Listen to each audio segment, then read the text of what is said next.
Welcome to the Gem Collector Show with Shawn, and I am that Shawn. Many of you are quite familiar with this mug and face for many, many years now.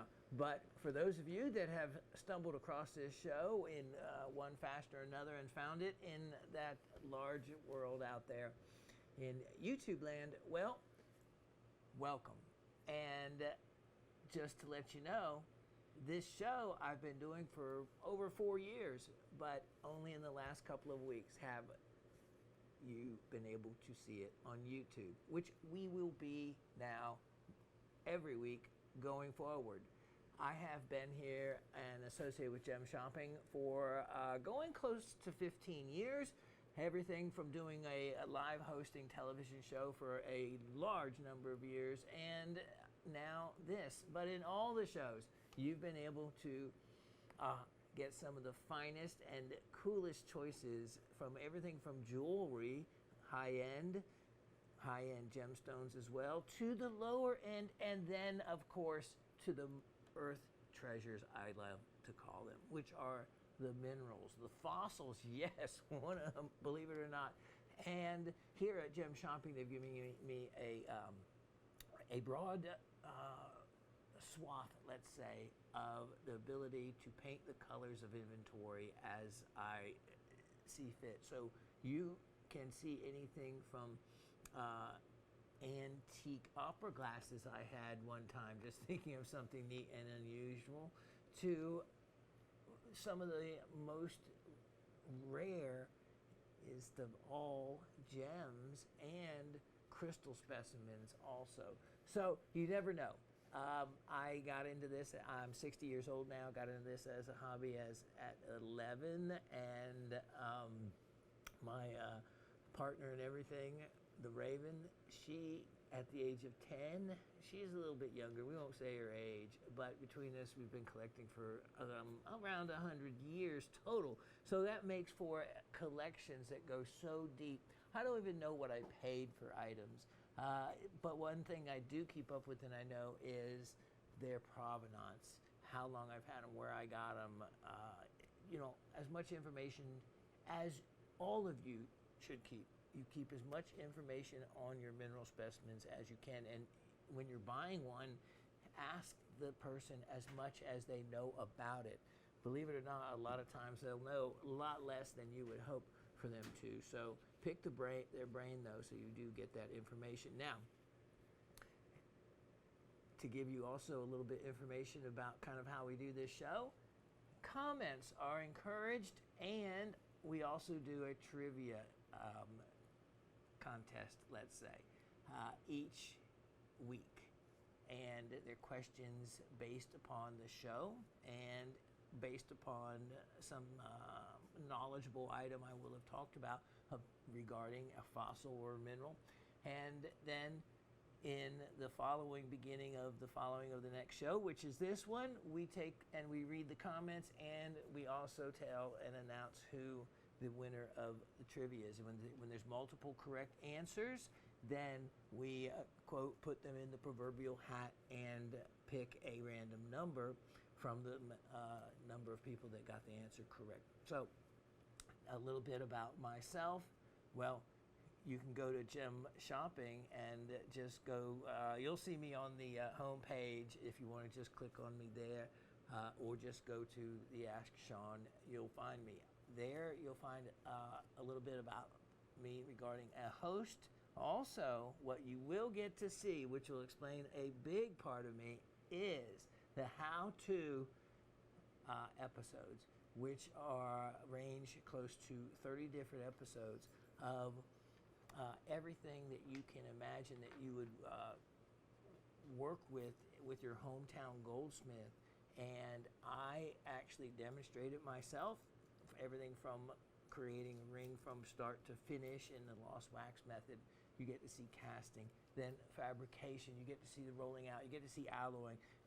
We go through all kinds of different subjects, including how to get a ring off your finger without cutting the bottom of it like so many hospitals or doctors' offices will do, and absolutely destroy antique rings. I've had 2 jewelry stores in my life and sold both of them. They're both still operating here in the Atlanta metropolitan area. And so I have a legacy there, and which is pretty neat. One I actually had sold to the father, and the son who is operating it now is absolutely a master goldsmith as well.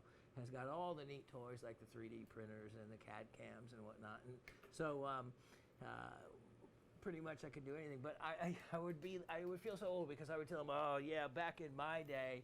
But I is young enough to be my son. Of course, I do have a 34-year-old son. So, and I said I would carve that by wax. Of course, they do everything so perfectly with these 3D printers and whatnot, and they do things that I would never be able to do either. Anyway, so, but I have a lot of history with doing everything by hand. So in these episodes, you get to see all of it, and it's wonderfully, I guess, videoed by Asif, our director of production, and then edited by another gentleman, Shawn, who's been here for a long, long time as well, and he did a great job. And so I not only do the work, but I guess I host and am the goldsmith as well. You'll get to see many years of experience and a lot of neat tricks. And if you ever wondered how to flush set, to prong set, how to fix a prong, working in platinum, all that is covered. So I want to make sure that you get to check out those. Like I said, I should give little diplomas for having, for if you finish all of them, because you really will come away with a tremendous amount of knowledge that far exceeds most any other jeweler or person working behind a jeweler's counter when it comes to goldsmithing techniques. So the other thing also that I've done since age 11, of course, is a lapidarist. And everything from cabochon cutting with early lessons early on in Sarasota, Florida, to, I have all the gadgets from the big diamond saws to the many tumblers to, I guess, I don't know, you name it, miniature watch lathes. I could go on and on. And so I cover it, from the lapidary end and to the goldsmithing end. And then in between, what do you have to do? You have to prospect, because you want to go and find those gems and minerals. And that was really the driving force when I got to spend summers at my uncle's property in North Carolina. And prospecting is really what made me, when I found in the salted ruby mines in the Cowrie Valley for the first time, and I remember going to my mom and dad and saying, Mommy, Daddy, I want to learn how to cut these $1 million rubies, I want $1 million, because they were, of course, big. Of course, they were the Indian rubies and salted in the buckets. But you know what? Something to say for salted buckets, for a family vacation, to not find anything is disappointing to children. So to find something, even if it's been put in the bucket, that's okay, as long as it's advertised as such. And that is what really gave me my spark with the ability to find it. Now later, when I really knew what to look for, I wanted the native stones. And but I can tell you some stories along the way. Keep watching the show. We create a new one every day. So we're going to cover the comments, a new one every day. A new one every week is posted, even though I know all of you would love for me to bring you one every day. But when we do it one a week, it makes it for a lot more special. Last week, it ran a little bit short. That was my end. I had one of those mornings with a crashed computer, printer, and all kinds of other issues. So glad that got through that one. So the comments, not as many this week, and I apologize to those of you that are going to end up with your comments in late, because I really should have thought about it, that we're, with having this week the way it worked out, scheduling wise, we weren't able to record a show last week. So we did two this week, one on Monday, which you got to see Tuesday, and then we record usually every week on Thursday. So why I say that is when you get, so your comments get in on time when you see the show, which usually posts up on Monday. But if not, make sure you are subscribed.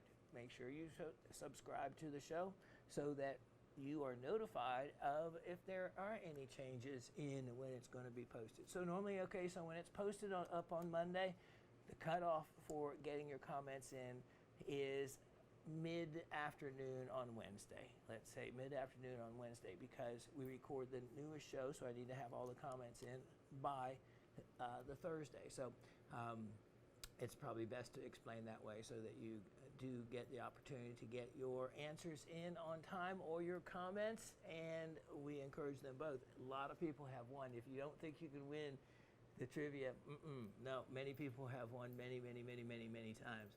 And good stuff too, always. So let's get started here, because I've got a lot of items to cover that I want to show you. Now, this is the show that you not only get to learn about the item, but you get to buy it as well. And at the very beginning, when I was doing actually a live TV show here, one of the clients wrote in and made a comment about my show and said that, we know that gem shopping is about show and sell, but Shawn makes it like show and tell. And I always thought that was a great compliment. So yeah, you get to do both. And also a reminder that many of these items, actually most of them, there aren't a second choice, or there's not a multiple of. And so if you want something, you see it, best to call in that as soon as possible or right away, or else risk a chance of missing the item. Also, on the free items, they do take longer to receive. I did get a update from Kevin, who handles the inventory. Those of you that have not received your free item yet, just hang tight. That it goes through a different process, and they're a little bit behind in those processes. So I know that there's a couple of items Sue in Texas needs to receive, and others of you as well from shows going back quite a bit. So we haven't forgotten you. Hang tight, and you will get your free item. Promise. Okay, let's get started. The questions to the trivia, which we do at the very end of the show. So for last week, the questions were, now remember we showed a couple of amazing alexandrites. So the question was, what mineral family is alexandrite part of?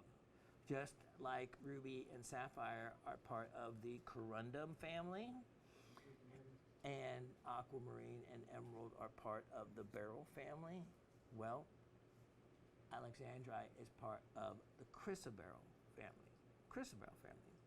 So that's the answer there. The second question was, how many minerals have been documented at the Jeffrey mine? Now, the Jeffrey mine is actually in a small town, but it's near Quebec, and they actually had to move the town. And I'm going to show you actually a picture of the Jeffrey mine after a bit, if I remember. I meant to last week when I was showing that Vesuvian night. So it's quite amazing to see something like that and have it in your backyard. They actually had to move the town because they wanted to widen the pit. And if you've ever seen, which I'm sure you have, pictures of a kimberlite pipe when they're doing diamond mining, how they do it kind of in a corkscrew fashion, getting narrower towards the bottom. And so in order to go deeper, you have to go, anybody digging a hole at your home for a plant knows that if you go deeper, you have to go wider at the top to get that depth, unless you have a post hole digger, or like me, an auger that's just attaches to your digger, as we call it, but to your excavator or tractor, and then just power digs that post hole in an instant. Sweet. But anyway, we'll get back to what we were talking about. We were talking about mining, right? So yes, I took my desire for prospecting and mining to having not only probably, I don't know really how many dredges. I know I have 4. Then I think I have another portable handheld one that will make it 5, or do you not count that? But either way, I have one that will run a 20-foot long sluice with a 6 horsepower motor that will run it, that will also drive, which I have 3 wetsuits with the oxygen connections and the pump to supply that oxygen if you want to do that. So yeah, that one is a 3.5-inch dredge, and in the dredge world, a 3.5-inch dredge will, especially running a 6 horsepower, will pull a lot of material through the pipe quite quick. And in North Georgia, as everybody should know, which is where I reside and do my prospecting, that is the mecca for in the eastern United States for not only the first real gold discovery, but also still for gold in them thar hills. I know, because I've actually brought it in here and shown everybody what I found. But bigger things ahead, I hope, to find even more still. Okay, so those were the questions. The questions were, how many minerals have been discovered at the Jeffrey Mine? A whopping 112. I should have looked up Graves Mountain here in Georgia, because Graves Mountain has a very similar geologic component that allowed many different minerals to occur in one place. But I think the Jeffrey Mine still may have it be. All right, so starting off with the comments now. To leave a comment or message, all you have to do is go directly. You don't have to go directly to anything. Just go to Shawn, put it into your, see, if anything ends in "ite," then I know it. But if it doesn't end in "ite," then it's not a mineral or a rock. So, computerite, I might know something about computers. But there is none. So, anyway, put it in, that's it, your address book. Put it into your computer or handheld address book. Shawn at gemshopping.com. Simple as that. And you can get to me. Also, though, to see all the other good stuff and to access the show, you'll go to gemshopping.com and you'll see me. Just click on me and you'll find the current show and other shows, plus the how it's done series of shows as well. Miss Elisa in Florida. Hello, Professor Shawn, the lovely Raven, and Rock family, plus the awesome GSN crew, which I really appreciate everybody always including them. They're such an important part of this show, and I try to honor them, and I'm glad to see that all of you really mostly do as well. Thank you for another great show, everyone. Congratulations on the new platform. My trivia answers are Chrysoberyl and 112. Magic number. Well done. I hope everyone has a good week and stay safe. Miss Elisa. Miss Ursula. Miss Ursula in Florida. Shawn, hello, and this is great. I am playing today's podcast on YouTube while drafting my answers. The Vesuvianite specimen from the Jeffrey Mine looks amazing, but that this mine was 2 kilometers wide was surprising. It was for me too. I thought it much smaller. However, I did not anticipate to hear that they found 112 documented minerals that after operating for about 122 years now. Yeah, they only closed, I think it ran from, 1879 to 2001, somewhere like that. A long time. And it was actually originally mined for asbestos, which was, of course, a huge and important product until they found out it was a carcinogenic. And then their sales fell off. Alexandrite belongs to Chrysoberyl family and is known to be an emerald by day and ruby by night. That's my reasoning for purchasing the slice of smaragdite and requested customer service to ask you to have it drilled. That I will. Absolutely. With any luck, I'll gain as much as knowledge as Pliny the Elder, who claimed the only certainty is that nothing is certain. Wow, that's cool. I didn't know Pliny the Elder said that line. That's takes someone smarter than me to come up with something clever like that. Okay, so then she goes on. Miss Ursula goes on to say, I like this. Those Three Musketeers had you going for sure. OMG. And if you don't know it, the Three Musketeers I can figure out real quick are Miss Barbara, Miss Gabby, and Mr. Brad, who are a little cabal of friends who share the common love of rocks and minerals.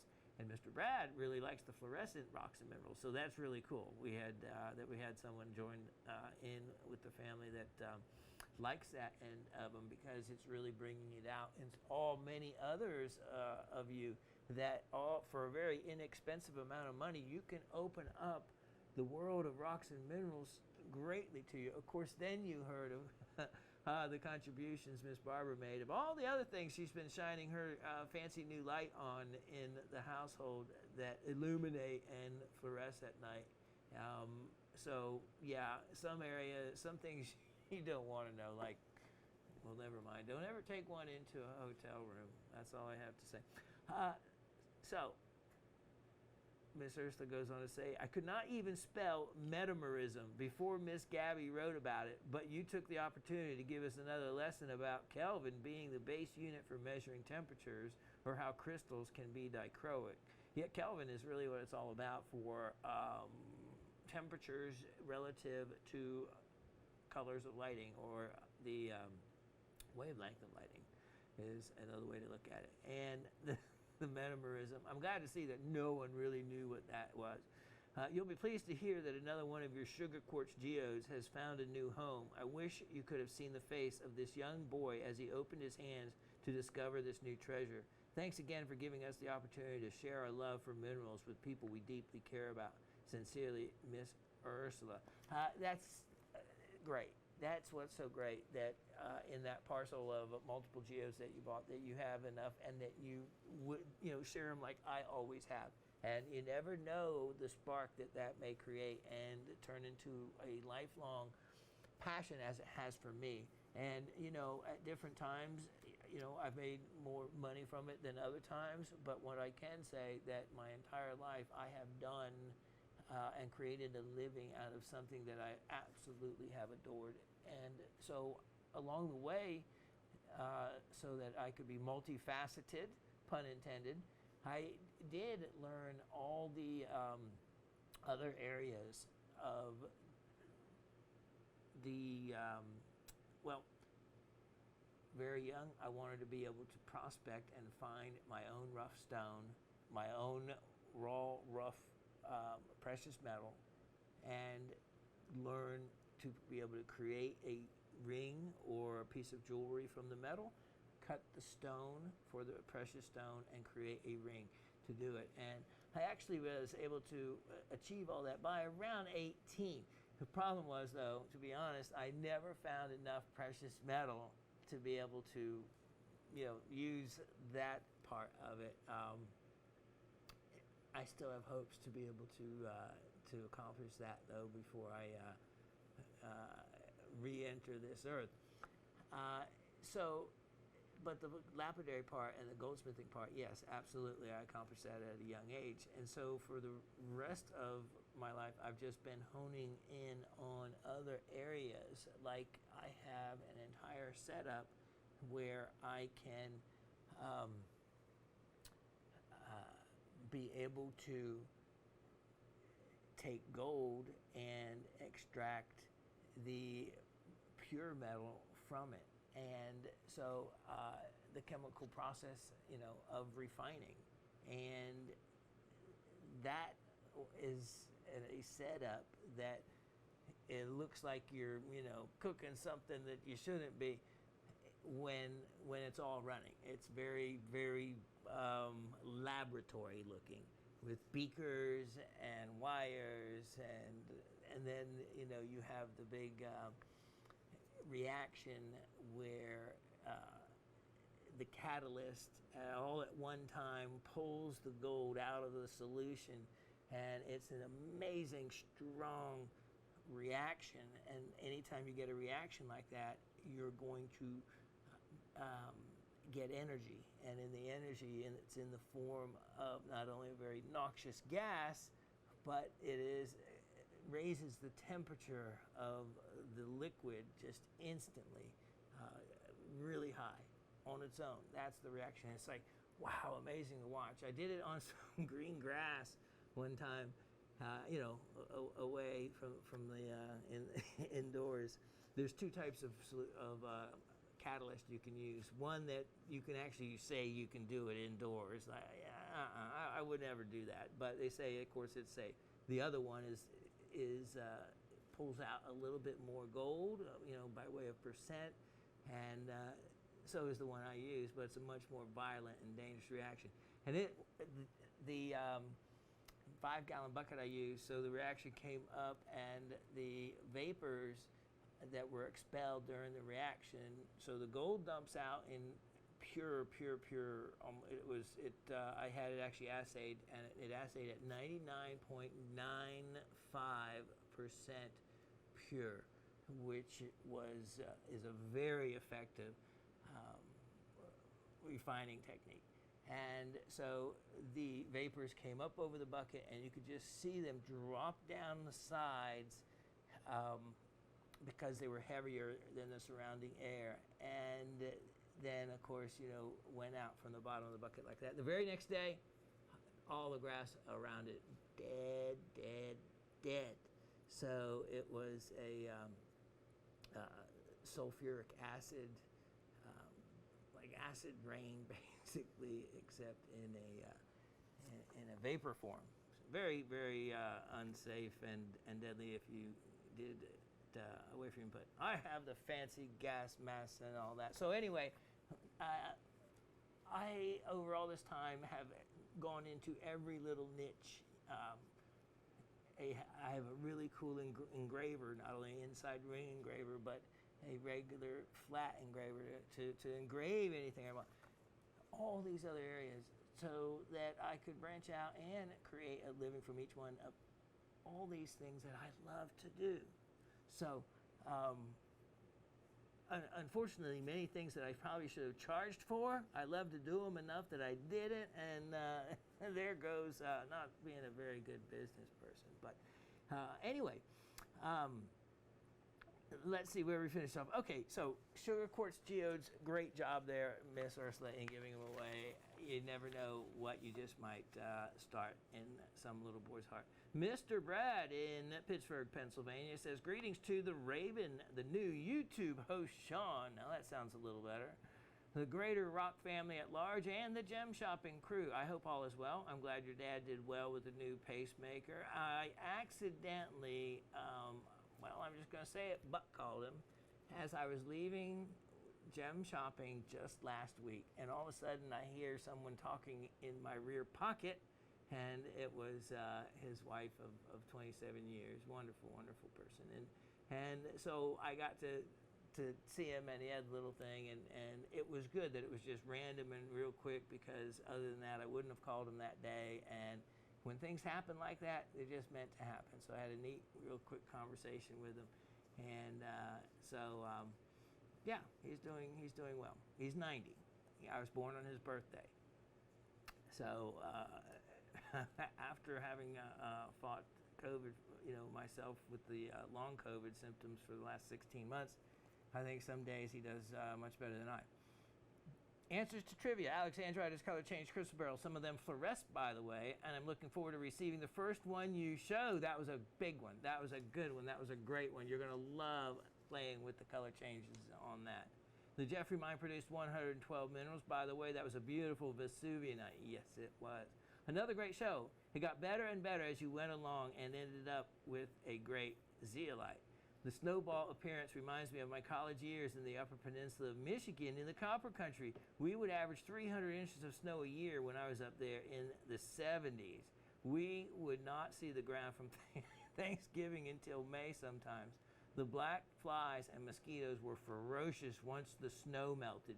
It made looking for copper a buggy experience. There used to be copper flecks in the pavement in town because the paving materials included stamp sands. Wow. The city passed an ordinance to ban chipping copper out of the road beds. Drunken college students, eh? Indeed. I'm also looking forward to the UV feldspar. Thanks for the cool rocks. My prayer for you this week is that your backyard mine yields as many goodies as Raven's mine does. Be well. We were just talking about that, about whose produces more. Yeah. Like I said, I find her over on my deposit. The whole thing, actually, the whole house, I think, when they originally graded it and built it, sat on one large deposit of a very heavy almandine garnet schist, and it makes me wonder if you went deeper, if you would find less oxidized garnets and potentially some better quality ones. That would have been interesting, but can't do it now. Okay, so well, that's neat that you got to experience that in Michigan in copper country, and copper flakes in that. I could see them, because it would be very tempting to pick the copper out of them as well. Now, you said you got the feldspar, and I just have to say, oh my, since you love fluorescence, I could not believe the strength of the red, especially in feldspar. Now, remember, that mine is extinct, that feldspar came from, the Jones mine, and you're going to want to do some research on that and looking into that. That red fluorescence of the feldspar, especially the microcline, might be very unusual and maybe very just typical of that particular deposit even. So look into that, because I did not discover that about it until just before I was really inventorying it. I take everything now to the closet and see. Your other comment about as the show went on, it got better. Yeah, I was real at the beginning of the show. I was really actually disoriented. I just didn't have my act together with all the other things that have been going on, and so I'm glad to see that you found I improved as time went on, because it didn't feel right. So I'm glad everyone has patience with me. So Miss Cindy in South Central Pennsylvania. Hello, Rock family. Another great show. Shawn, I have one idea to share. The video resolution is only 360p on YouTube. On the GSN site, it was 720p. Maybe that could be addressed so that all of your magnificent specimens are showcased in all their glory. Trivia, got both the trivia answers right. Okay, well, before the show started, I had the big cheese of production, Asif, actually come in here, because I had actually emailed him ahead of time, even before I left the house. This is how one comment it gets taken actually very seriously. No matter, and that's why customer service and your people's comments there, we pay attention, we listen, and we have people that care. And I can tell you this, Asif is one of the most caring people here at Gem Shopping, and is one of the most knowledgeable indeed when it comes to these things. So he came in, and I actually took notes, and then I got a call while he was here from John, the original computer and IT person here from way long ago, has been here for forever, like Asif has, and so he's been handling my crashed computer, and so I have to get with him after the show so we can transfer data and all this other stuff that goes over my head. But anyway, here's what Asif said. He said that YouTube will auto-select what it thinks is the best setting for you, for your particular modem speed, let's just say. Now, if you can go in, and on your phone there's 3 little dots, and you can pick that to automatically or change it yourself to the different resolution. If you are on a laptop, you also have the same choice to choose instead of it choosing for you, you can choose the resolution. And if you're watching it on YouTube on the television, then you also have, and I actually found it by accident.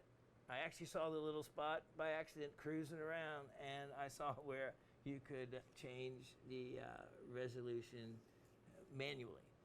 But he made a comment that said, you know, it can affect the ability of your download speed. You know, I think that's where it like buffers or whatever, if you don't have a fast enough download speed to begin with. So if you have a good connection and a fast computer speed, or on your phone fast enough, or at home fast enough, then yes, you can go in and create a better resolution for you if it has decided that the 360p is better. So that's what I was told from someone that knows the answer. And so see if that doesn't help any. But a lot, remember, has to do with just your original connection, which we all know. I live in the country, and I know, you know what, not only do I live in the country, but where they brought the cable into, so they finally brought cable, because all we used to be able to have was a cell phone connection for anything, which was crazy. Okay, so they finally, enough people were willing to sign up to get this connection, and we're the only subdivision back there, so there's no one else, all right? But there's like 120 homes, and we're all the way in the back, because I backed up to the woods.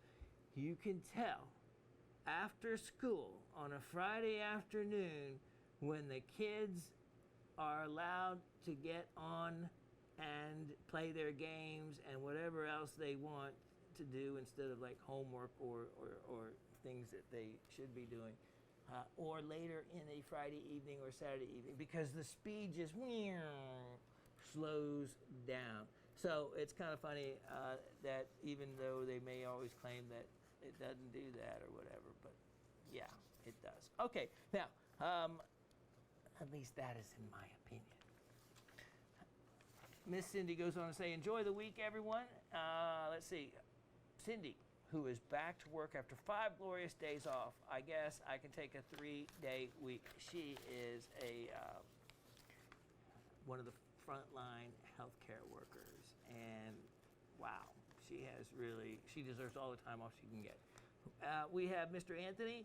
Hello all, you are an official YouTuber with one great show under your belt. Congrats and good luck for future shows. For me, it's a big welcome because I can now see Shawn on my big screen at home instead of my phone or laptop.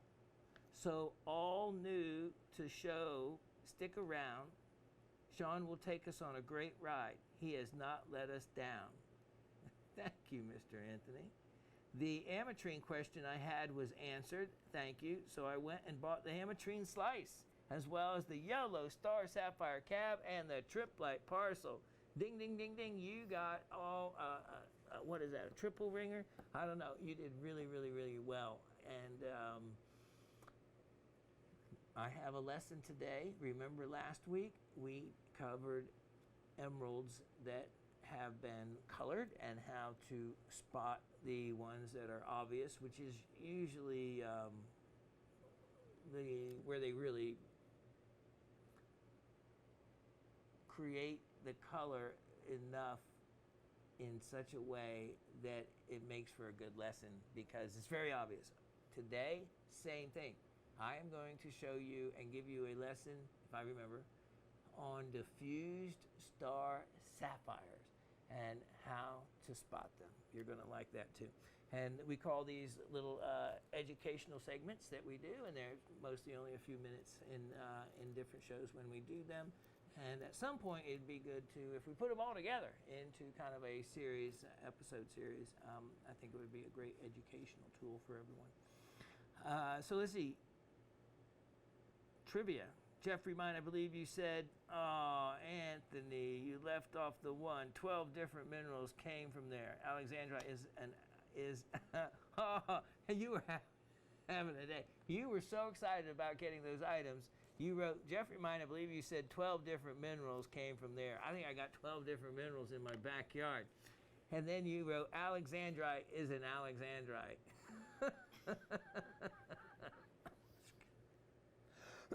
Excuse me. I wasn't laughing with you. No, that was funny. That was funny because I know you know better, and you're a cutter. I know you knew the answers by sheer logic to both of those. So, of course, there's going to be more than 12 minerals, and of course, just a matter of leaving off the one. And an Alexandrite, we all know is an Alexandrite. But I know that you know that one better, especially you. So, let's go on to Miss Barbara. Miss Barbara, hi, Professor Raven and the whole Rock family, both new and old. Nice to see you on YouTube. Delightful show. You looked a bit stage struck, having a wider audience. That's a good word for it. I guess that was part of it. It was a just a stage struck kind of feeling, and I'll get in the groove and figure it all out.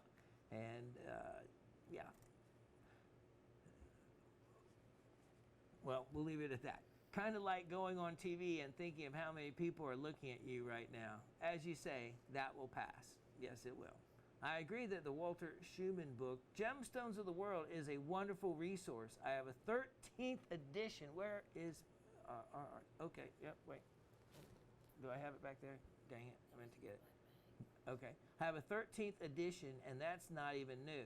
It's been around forever, being expanded and updated to include newer materials. Always a great place to start with tons of color pictures and explanations of how geology and mineralogy work.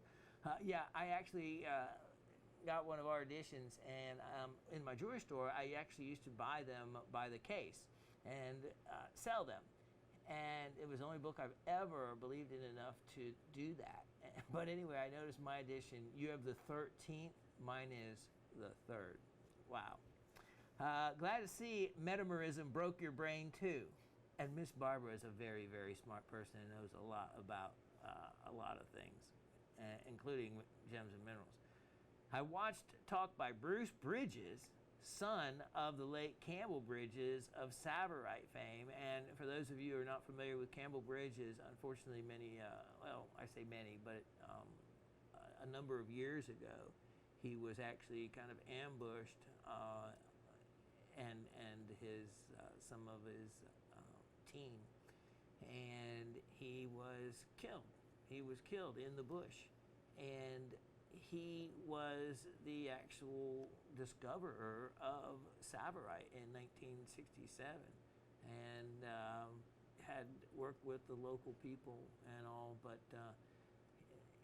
things still can be like that. Mining is not a safe thing, not only from the physical act of it, but from the jealousies and the envy and the tribalism that and possession. You know, it can do a lot of things to people. And when people think others are making money, and when they think, you know, they should have a part of it, and so much more to it. And it was extremely unfortunate because he actually did a lot of good for the people. And so that's who she's referring to, is his son. At the new Alfie Norville Gem and Mineral Museum in Tucson, where he made a reference to his phenomenon of light color that sent me to the reference books. Indeed, this seems like something that needs to be used by printers, perhaps, of colored stone pictures, not the rest of us mortals. As to the trivia, Alexandrite is a variety of chrysoberyl, and the Jeffrey mine in Asbestos, Quebec has 112 different minerals. Heard the town decided to change their name from the toxic substance to Val des Sources. And exactly, they did. Smart PR, yeah, because to be called Asbestos, Quebec, that'd be like living in a place that says, you know, Cancer, Georgia or something, you know. Congrats to Dad for going through with his pacemaker. Welcome to the club. I look upon it as cheap insurance. Old UV Mama is getting her house gas pipes replaced, which gives me access to that historical backsplash over the pulled out stove. checked my cleaning job with my forensic, way too cool UV light, and then the handle on a rainbow obsidian knife with a ruby and smaragdite handle. Boy, did those rubies light up like the backsplash. No, the rubies light up. The backsplash, no such anymore. Wow. As did the leaves of the peace lily the knife sits under. Anybody else find cool things to examine with their long wave UV light? By the way, some of the old cast is returning to a refurbished CSI Las Vegas. Oh, I know Raven loved that show, and always joke to her about that, her CSI abilities that she uses all around the house on other things. All right, gotta scoot. Be safe out there. Miss Barbara from Brooklyn. And yeah, so metamerism. Everybody can forget that word for needing to know anything about color. And yeah, we won't get into it. Yeah, it's a word that I can't believe they even made it a word. Okay, so I'll show the book and picture of my third edition, as I said I would. Plus, I wanted to have another book I wanted to, or another cool thing I wanted to show everybody by way of organizing your rocks and minerals. The winner this week, okay, so again, I apologize because there was only a shortened amount of time to be able to get your answers in between recording the shows. So any of your comments that I missed, when you see this show, I will include them in the show afterwards. Remember that I only respond to your comments or answers on the next show, but you can write to Shawn at gemshopping.com anytime and leave your comment or answer as well. Also, go to gemshopping.com to access the shows and all that other information, including those how it's done shows and other cool stuff. The winner this week is Elisa in North Carolina. Elisa in North Carolina. Let's show you what you have won, being that it is October and that this month happens, of course, to be the birthstone is opal, and it is a amazing stone. These are all from Lightning Ridge, and every one of them have fire. They're actually from a batch of material I had gotten when I was in Australia and in Lightning Ridge, and I tumbled these myself. And this one is really cool because it's a black crystal opal, and you can look at the colors in that. You can see amazing colors in this one, and look at this. So they're all tumbled. You can use them as they are for jewelry, and wow, look at that. And this is actually, I have seen this base color actually be called black opal.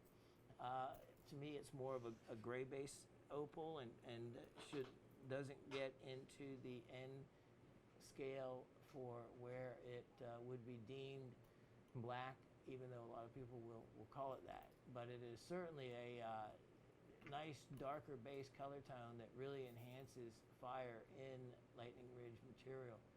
And this material, look at that. Now this is going to cause, I think, some trivia envy here. I really didn't realize quite how nice the number of stones that I am. Oh, was that red that just came across that? I guess for your sake, I hope it is. In another way, I would never hope that someone else's good fortune is. Yeah, look at that. Sure enough, there is a red-orange streak in that was unmistakable. Wow, there it is. Found it. Wow. Well, okay. Well, that just change the whole value of the lot. Anyway, congratulations to Miss Elisa in North Carolina. Let me put these safely away. We'll be back to start the show. Remember last week, and anyone can go back to that show, of course, and watch it. We talked about how I think Miss Barbara said she'll pick up rocks and walk around with them in their house, and Miss Gabby the same. And I was telling you how Raven will pick up a rock and she'll just kind of hold it close to her heart and then say, you know, this feels good. I'm going to keep it and, you know, walk with it during the day. Well, this is one she actually came across that was in just a stray kind of bucket in the basement of tumbled stones.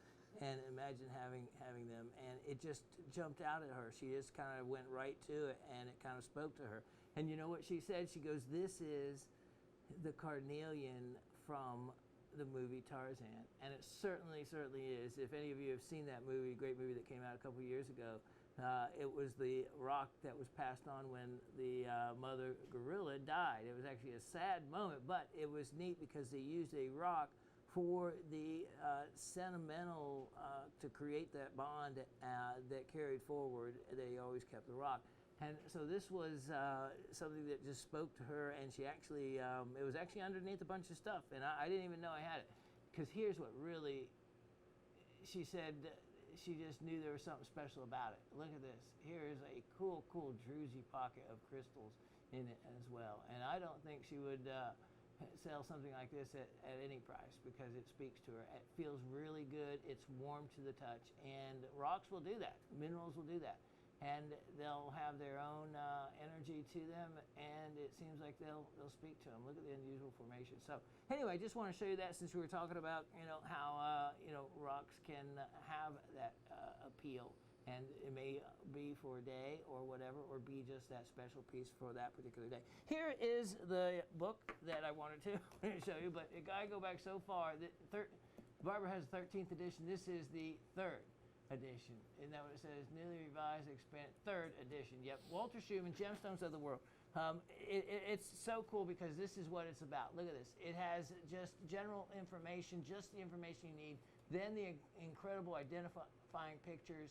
It also, at the beginning, has information about diamond mining, emerald mining, sapphire mining, more particulars of just how things are done.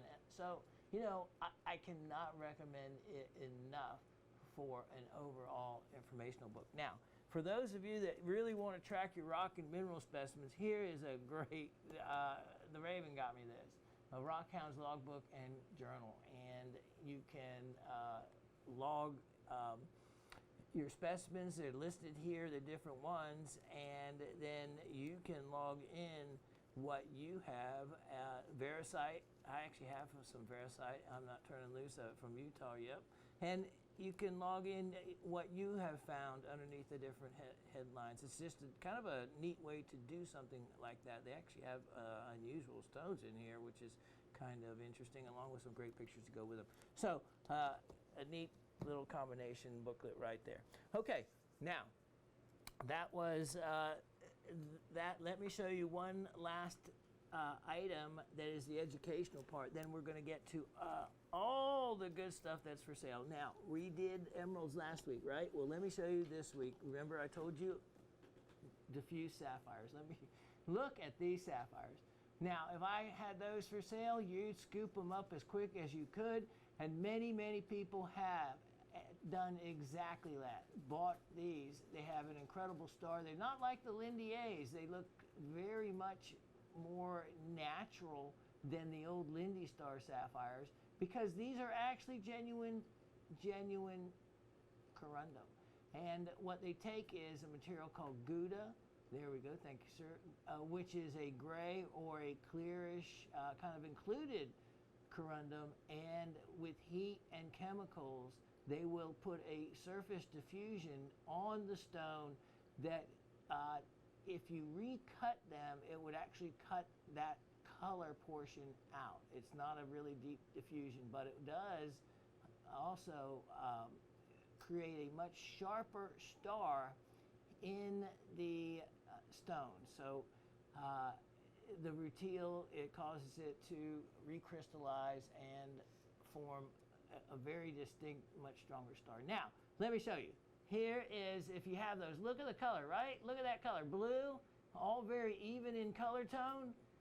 You would never know what they might have looked like before the diffusion was done. Well, let me show you. All you have to do is take them and put them over a light that's on, and look at what you have.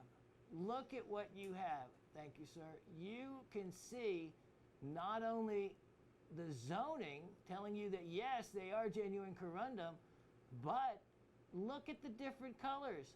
You have a blue stone. Look at this one. Look at the bicolor. Look at the blue and green in it. Look at this one. Look at the color that one actually is. Greenish yellow. My goodness, I'd rather have it be that color than what they did to it. Look at this one. Blue, look at the big inclusion in it. And then you tilt it up on its side, you get to see some of the other color tone, but from above, they were all the same color, weren't they? They were all matched. They all looked like they were just blue. You would have no idea. Yeah, even Raven just said, wow, look at that bicolor one.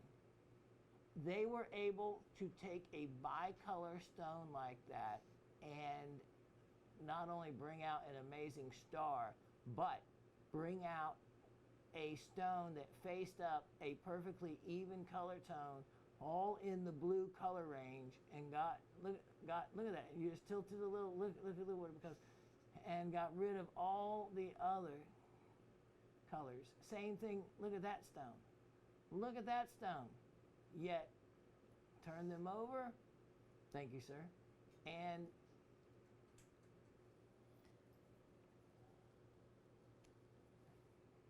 that's what you get. There is a lesson you're not going to forget. Right there. All right. That's the quick mini educational segment that I think that just did. Your mouth has probably dropped a little bit, because when you can see what they end up being from whence they started, that will cause you to question if something looks too good to be true for the price. Start second guessing other things about it that would be making it too good to be true. All right, we'll be right back with the show. And we're segueing right into cat's eye chrysoberyls. Not only were we talking about chrysoberyls, but we were talking about special properties in gemstones, from a star to a cat's eye. This is chrysoberyl. Chrysoberyl being, of course, now that you know from the trivia question, the same, basically the family mineral for alexandrites. Now, let me show you. These are really old. I know for a fact, because remember, I'll bring the newspaper article in at some point and show you, where it said, Shawn leads a rocky life. And I was 8th grade, 13 years old. They did in Sarasota, Florida, big article on me. And, I was a geek, funny glasses, and, had no girlfriends. And until that article came out. That article led to my first kiss. So with girls, I learned early on that fame or fortune. Didn't have a fortune, but I sure was on the front page of that paper, of the Metro section, and that was the fame, and that got me my kiss. I'll never forget. And I couldn't tell you what the newspaper article says, but I sure do remember that kiss. All right, look at this. All right, cat's eyes. This is chrysoberyl from Ceylon. That's where you really want a lot of gemstones to be from. These were cut a long, long time ago. Some of them could probably be recut and improved upon. It looked like they're just native cuts, and some of these have some really fantastic clarity. Look at that eye, though. Wow. Of course, the best color is what they call milk and honey. You want that eye just as white as you're seeing in that one right there. And then the body color, you want to be more like this, even a little darker. More the color of honey. And cat's eye chrysoberyls can go for huge amounts of money. Look at that one. Look at that eye. That is a really transparent stone. So this is one of the last little parcels I have to offer from that original batch of material so many years ago that I have. And if you want in on it, I have a great opportunity in this material. How about the entire parcel I can offer for, well, sure, we're going to make it some crazy price, which would making this bad boy $58. $58. What is that? Like $13 a carat? Yeah. Now that's a deal. That is a deal. Okay, now, so many cool things to show you. Oh, this next item, 1030721. Wow. This is, I thought about selling these individually, but I thought, no, someone may need them to do something with and need more than one. Look at this, a diamond parcel. A diamond parcel. And I'm not talking about cut diamonds, no. 3 rough diamonds. I used to have a lot of these and sold a lot. You know, at one time I actually had a 120 carat rough diamond. I had it for years because we enjoyed showing it around when I had the jewelry store. It was a great attention getter in the showcase, and I loved being able to say I had a 120 carat diamond. Even that big. It was about this quality of these, but even it was the size. Even way back then, a stone of industrial kind of quality, it brought a lot of money because it was huge. Even as a rough diamond, 120 carats was large. All right, I have these 3 stones. Look at this. This one, of course, that's a yellow-orange natural color. These are Congo. Most of the ones you see, I say Congo. When I say that, I'm using an old term. Democratic Republic of the Congo is what it is called now. But really, the Congo is a very reminiscent kind of the jungle and the times that, I don't know, gives you a real kind of Tarzan feel. These, a lot of these were just mined by the artisanal miners, and that means just the little family groups that mine them. The cubic form of these, the isometric, meaning equal sides, or the bipyramidal are the common shapes to them. The cubes make really nice. I made a lot of really cool jewelry from these back when I had the store and I was working with platinum, and I was able to just be able to hammer set the platinum around the unusual shapes to these because platinum giving into them, it made it easy to do. Let me show them to you in my hand. This is the only batch I'm going to be offering, and they're like 3.5 to 4 millimeters each. It depends on which way you measure them, but you can see they're certainly a nice size. Make a nice collection, or if you're wanting a hardness of 10 for the Mohs scale and need a diamond to complete number 10, you can do that as well.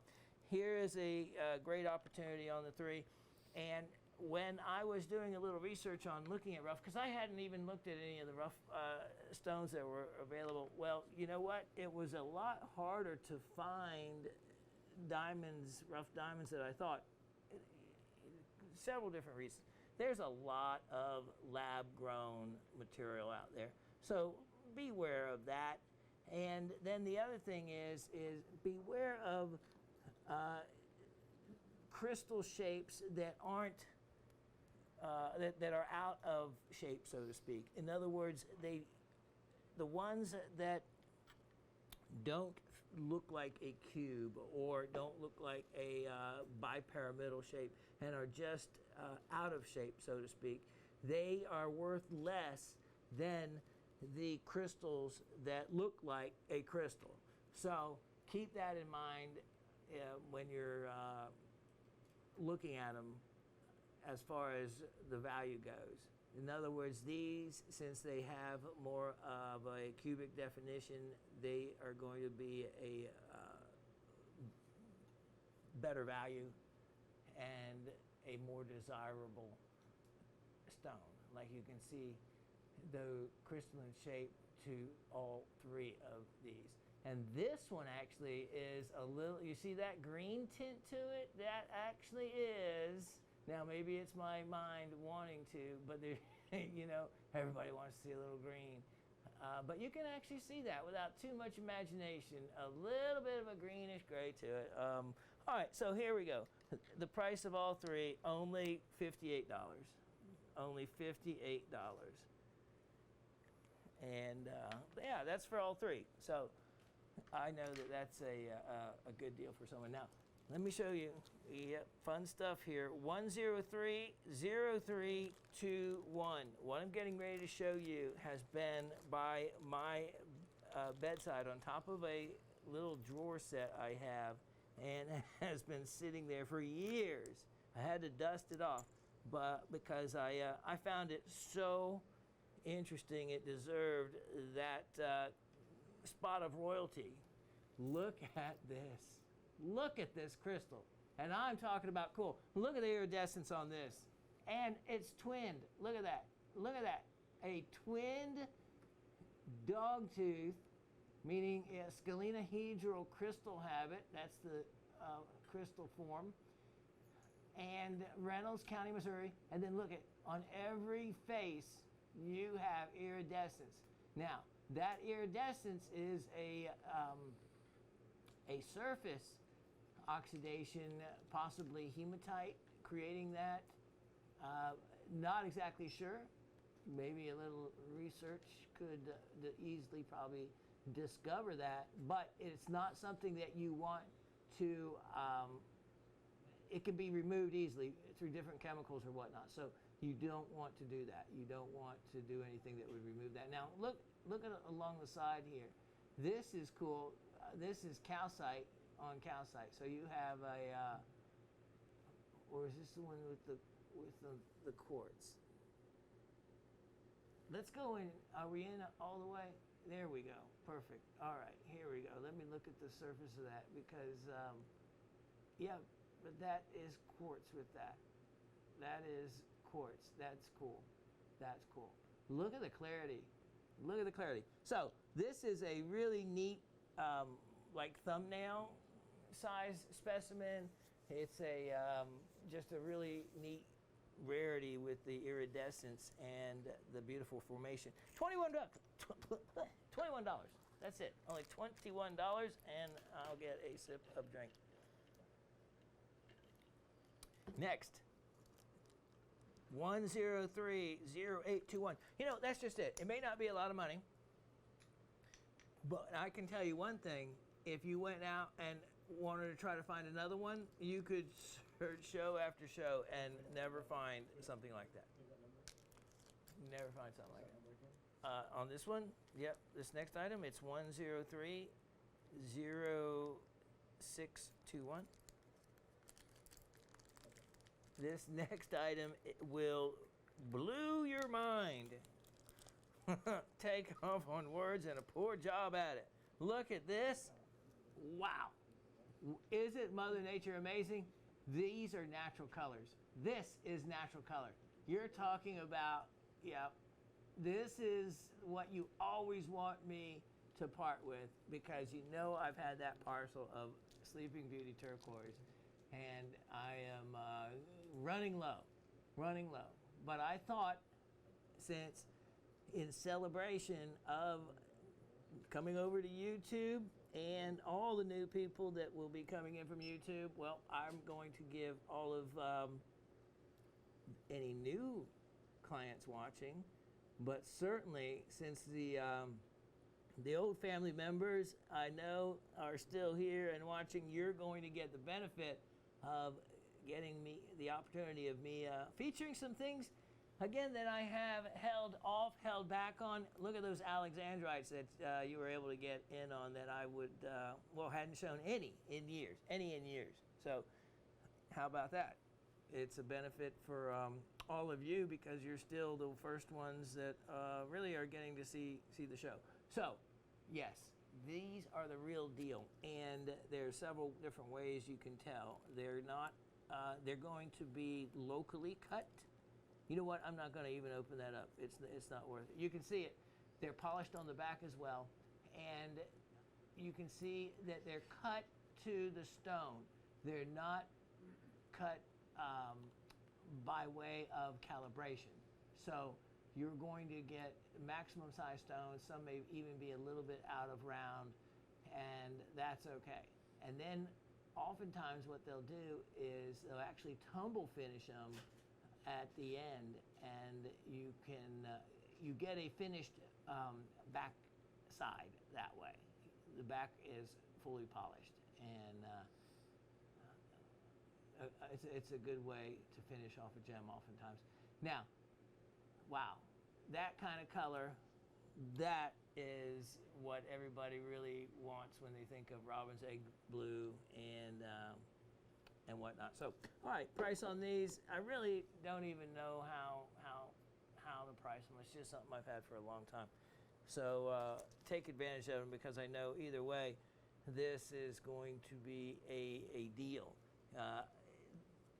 I've had Sleeping Beauty rough before, and the amount I've had to pay for a piece of rough that would cut just one of these stones that would look like that color in particular would be more than what I'm asking for the whole batch of them. Price on all of them, only $32. $32. So yeah, do the math on that, especially when there's not going to be another parcel. The next item, 1030421. 1030421. This next item is another real rarity. Look at these. Yep, this is one of the suspension cases that you're going to get these displayed in as you see them. It is discrosite. This may add a new mineral to many people's collection. Discrosite is a silver antimonite. It is from the Goldsmithing mine in Morocco, and you can see the unique crystalline formation to these. You can actually see it on both sides. That's what I like about these suspension cases.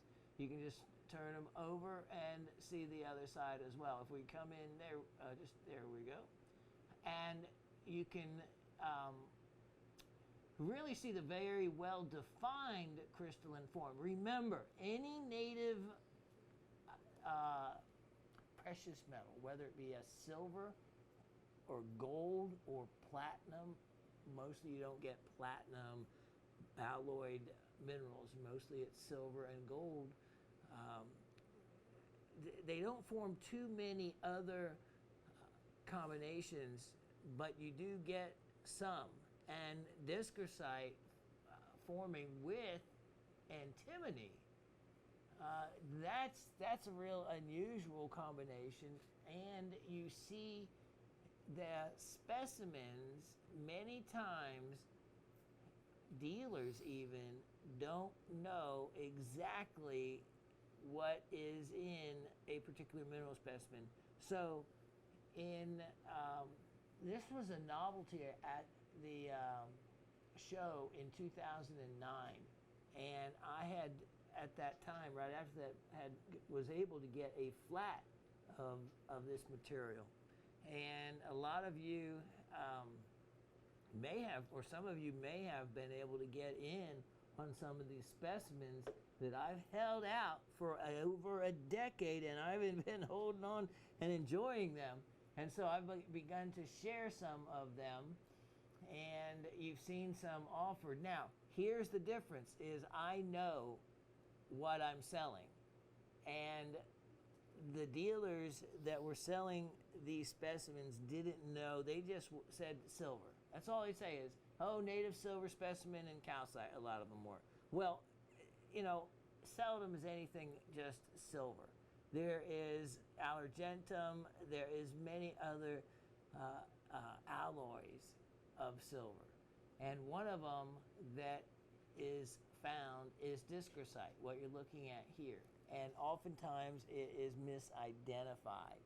So, knowing for a fact what these are is a benefit to anyone truly for your collection, because you're getting, you know what you're getting is exactly what it is. And like I said, so many shows I go to, many items I can see, and I don't argue with the dealers or correct them. I just buy it for knowing what it is. It's just like when I was in Burma negotiating for the red stones. Everything red, they were trying to tell me that they were rubies. And, you know, they don't know too many English words. You're not going to sit there and try to be the smart American that knows everything and say, no, I'm sorry, I know because of the crystal system that those aren't rubies, those are garnets, and you're trying to sell something that's too much money and you're misrepresenting. No, you don't go through all that. You just figure a price in your head that you're willing to pay for them, that you consider that to you, the value of them, buying them in Burma in the atmosphere that you are, and, you know, negotiate at that level and just go along with them. And that's what I did when I brought back all those specimens of spinels and rubies and got them at it, and jade, nephrite, jadeite, and got it at all at a, you know, a great price, even if they were garnets. So it didn't matter to argue with them and then come away with them thinking you're just another jerk American. Now, same thing with these items. I didn't argue with the dealers. I just go along with what they say, and then I determine what they are exactly later on, as long as the price I negotiate is a fair value to me, irregardless of what the item is truly. All right, so with a discrocite and with the crystal system in a precious metal, that alone makes it unique and unusual. Price on these and all that other information is the information is often much more valuable than the price I asked. $28 and you get them all. And it's silver, $28. And you get a mineral that you probably do not have, for a fact. Next, I have, and we have so many goodies to get to. We have goodies left to get to from last week. So, I'm loving this one. 103-0221. You know we can't have a show without a zeolite. Look at this one. Look at that beauty right there. Now that is got the wonderful, what they call this is, they call this really red stilbite. It was one small pocket in, I think around 2015 that was discovered with the red stilbites like that you see, which is really unique and unusual. And what they are found with is also these cream-colored stilbites. And in this one, look at this, you have okonites, some okonite crystals growing in between as well. And Dave reading my mind as usual, zooming in right when I wanted. You can see the wonderful crystals, almost like little fibrate, well they are, little crystals growing up like some of the old Vincent Price horror movies I was watching, Creeping Flesh. Anyway, look at that. Look at that. Look at the crystals down in there. How beautiful is this? Look at those natural colors.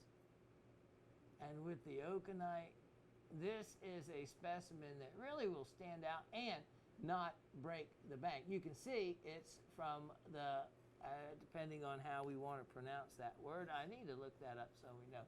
The Halgeon district,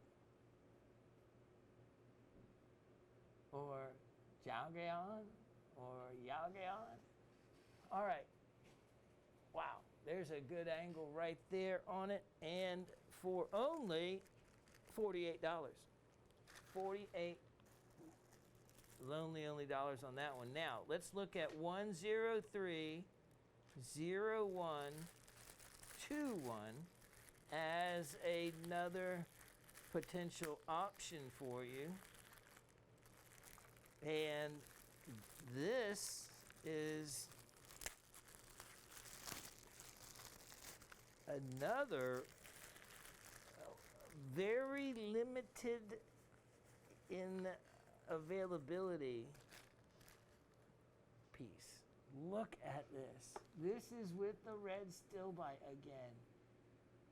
Except in this one, you have incredible color combination and contrast between the what they call the red, which is the orange to orange red, and then as we look closer, you can see this beautiful, in this particular one,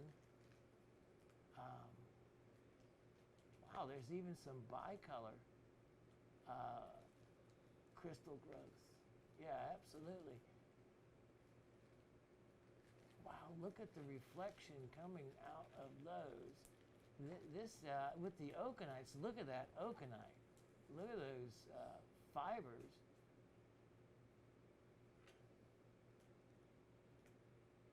This is, again, one with magnification, with an optivisor. This is how I spent hours just literally playing with my collection, and this is how you get to learn and get to know them and discover and find additional other minerals. Then that's when you get your books out. That's when you do your studying. That's when you learn. That is when you learn, through self-teaching. And that is how most everything I have learned to the level that I have has been self-taught. I took 1 week of jewelry school when I was 17. That was it for any kind of professional training. All the rest of it was working with other, some incredible master goldsmiths. Then when I lived in Denver, and that's how I got to explore all the mines in Colorado, a lot of the mines in Colorado, I worked with an Italian goldsmith that did everything the old way. And even though I brought my new techniques there, I remember him scolding me one day. He said, no. He said, you will learn it my way first, then if your way is better and faster, you can do it your way. And he would not accept which I was faster and better with the tools and the modern little sanding discs versus files. But you know what? It was amazing what he taught me. He taught me how to hand make 4 and 6 prong Tiffany solitaire heads.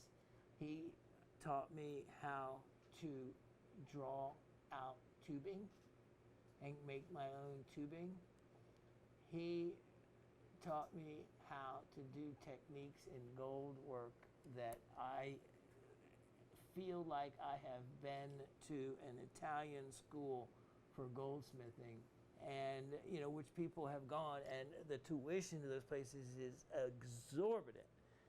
And I got to get that education.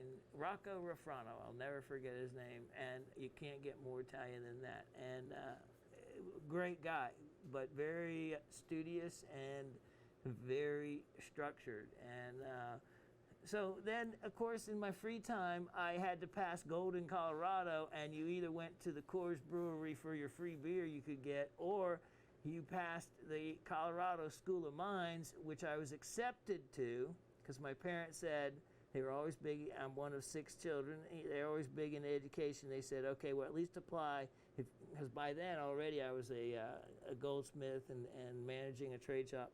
And they said, if you first apply to the colleges of your choice and do that much in case you change your mind. So it was the New Mexico School of Mines and the Colorado School of Mines. I was accepted to both.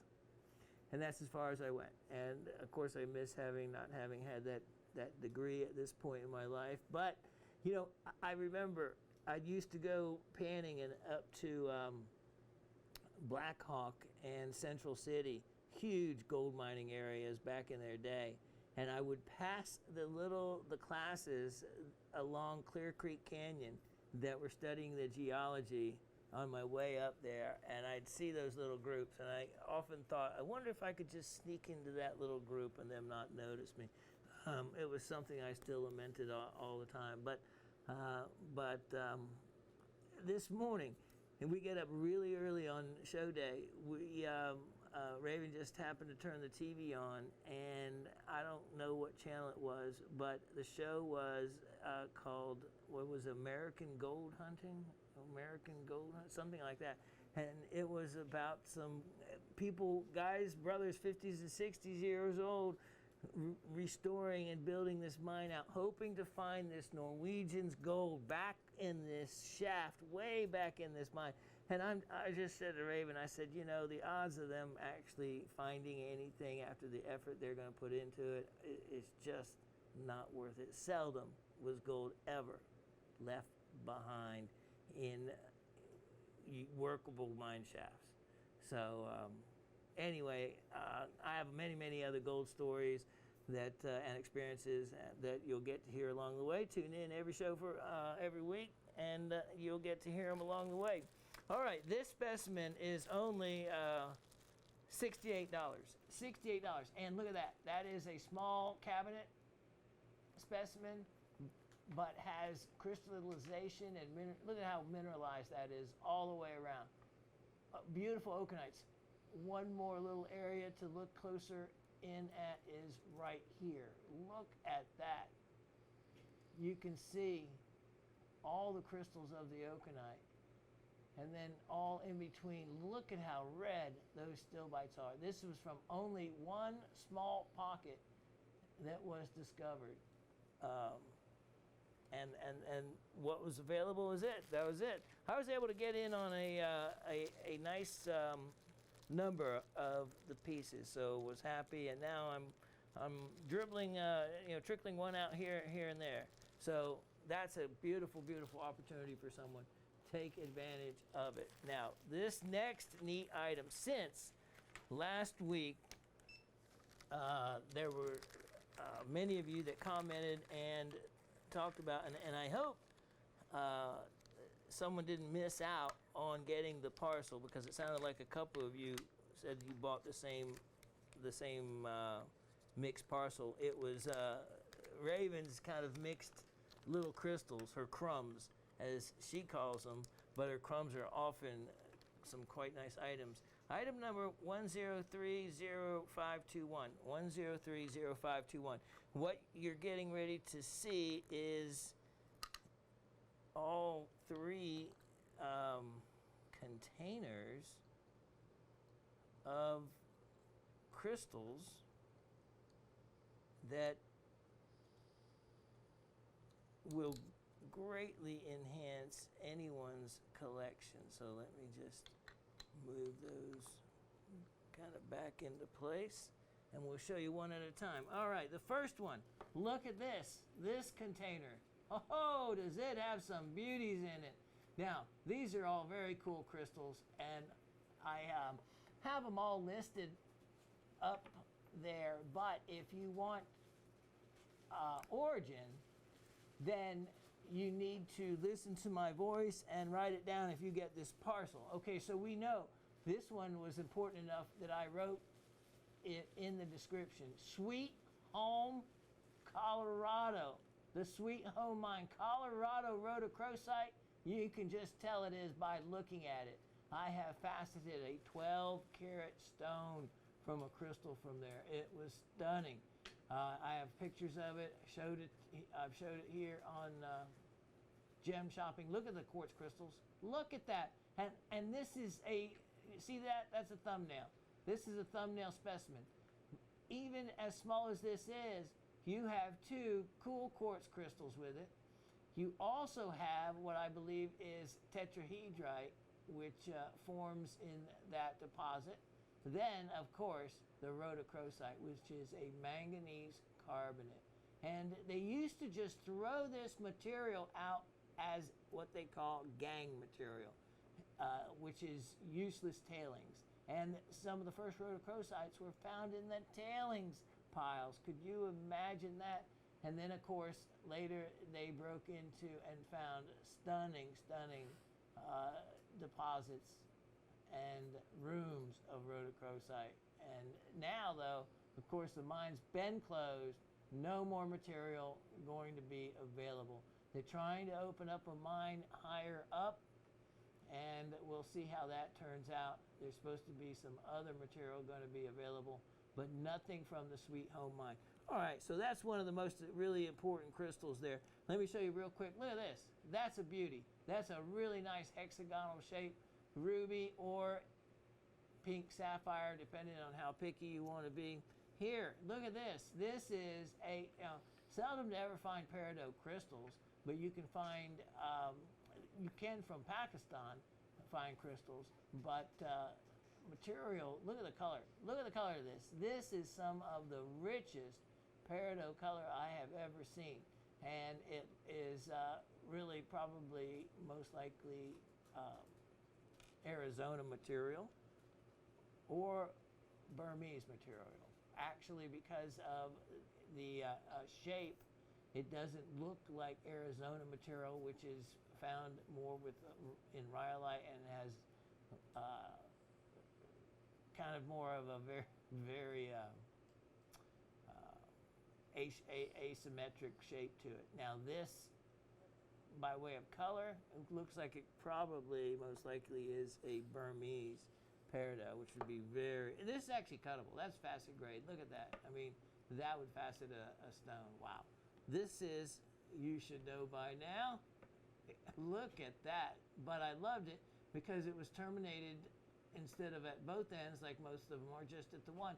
What a beautiful, you could make a piece of jewelry out of that, and it looks like a stalactite and hanging down, but of course a Ceylon sapphire, Ceylon white sapphire right there. Yeah, it would be a spear. You know, with a hardness of 9, as dense and as durable that is, that little guy would be a neat little spear that would hold up quite well. Okay, that's the first little box. Let me show you the second little box here that you get. I'll let Raven tuck those away. Here, look at this goodie. Yeah, this is one that we was a giveaway, one similar to it, and I thought, you know, I had one more that was really fine that was sitting on my nightstand, and I thought, you know, I'll include it in this crystal collection. Look at that. That is tangerine quartz. Didn't have the room to give you all the information, but this is from Tanzania, and tangerine quartz has a layer of hematite that is giving it that orange color. But look at how stunning that is for a thumbnail specimen. All right, so that in there. Then the last tube I have with the last 2 crystals as part of this collection. Yeah, that's why I said this makes a great collection. Look at this, celestite. Celestite. Celestite is a strontium sulfate, I believe. Yeah, strontium. Think about that one. Not too many things with strontium in it, and that's a really cool, unusual shaped crystal. And then look at that. That is, well, if it wasn't there, I should probably have made this a trivia question, but too late now. This is, of course, with that reflection like that, we just talked about it last week. If you knew it was an apophyllite, then the rest comes easy. It's a mirror apophyllite, and you can see why they would call it a mirror apophyllite, the way it reflects back. And what a beautiful form for a crystal. So with the last 2 right there for you to look at the entire collection of all of these pieces straight from these go beyond Raven's crumbs. These are Shawn's babies. Only $48. Only $48 on all of them. Wow, on all of them. That's a excellent opportunity for anybody. Now, let's see what we have coming up here next. Oh, yes. This is item 102-9721. 102-9721. Now, I think I have been selling almost all of these, and if that's the case, then you're wise to be taking advantage of them. And either way, I am entering another one that has never been seen before. Red zircons, of course. Pakistani red zircons, I think, are some of the best deals you can get in the zircon market right now. Now, at one point, Madagascan spinels or Tanzanian spinels, but that material has really gone up in price, and it is not that hard to get. This material from Pakistan and these colors are, and I was lucky enough a number of years ago, able again to get about a flat. A flat is a cardboard box that holds 24 cans of soda. That's what they call a flat, and many things are sold as a flat. You've seen me sell a flat of epidote here. You've seen me sell a flat of coral and whatnot. So I was able to get a flat of these red zircons. Now, as we go in a little closer, let me show you what makes this extra special. And you have to watch in these specimens, because a little bit of difference can make a big difference in value.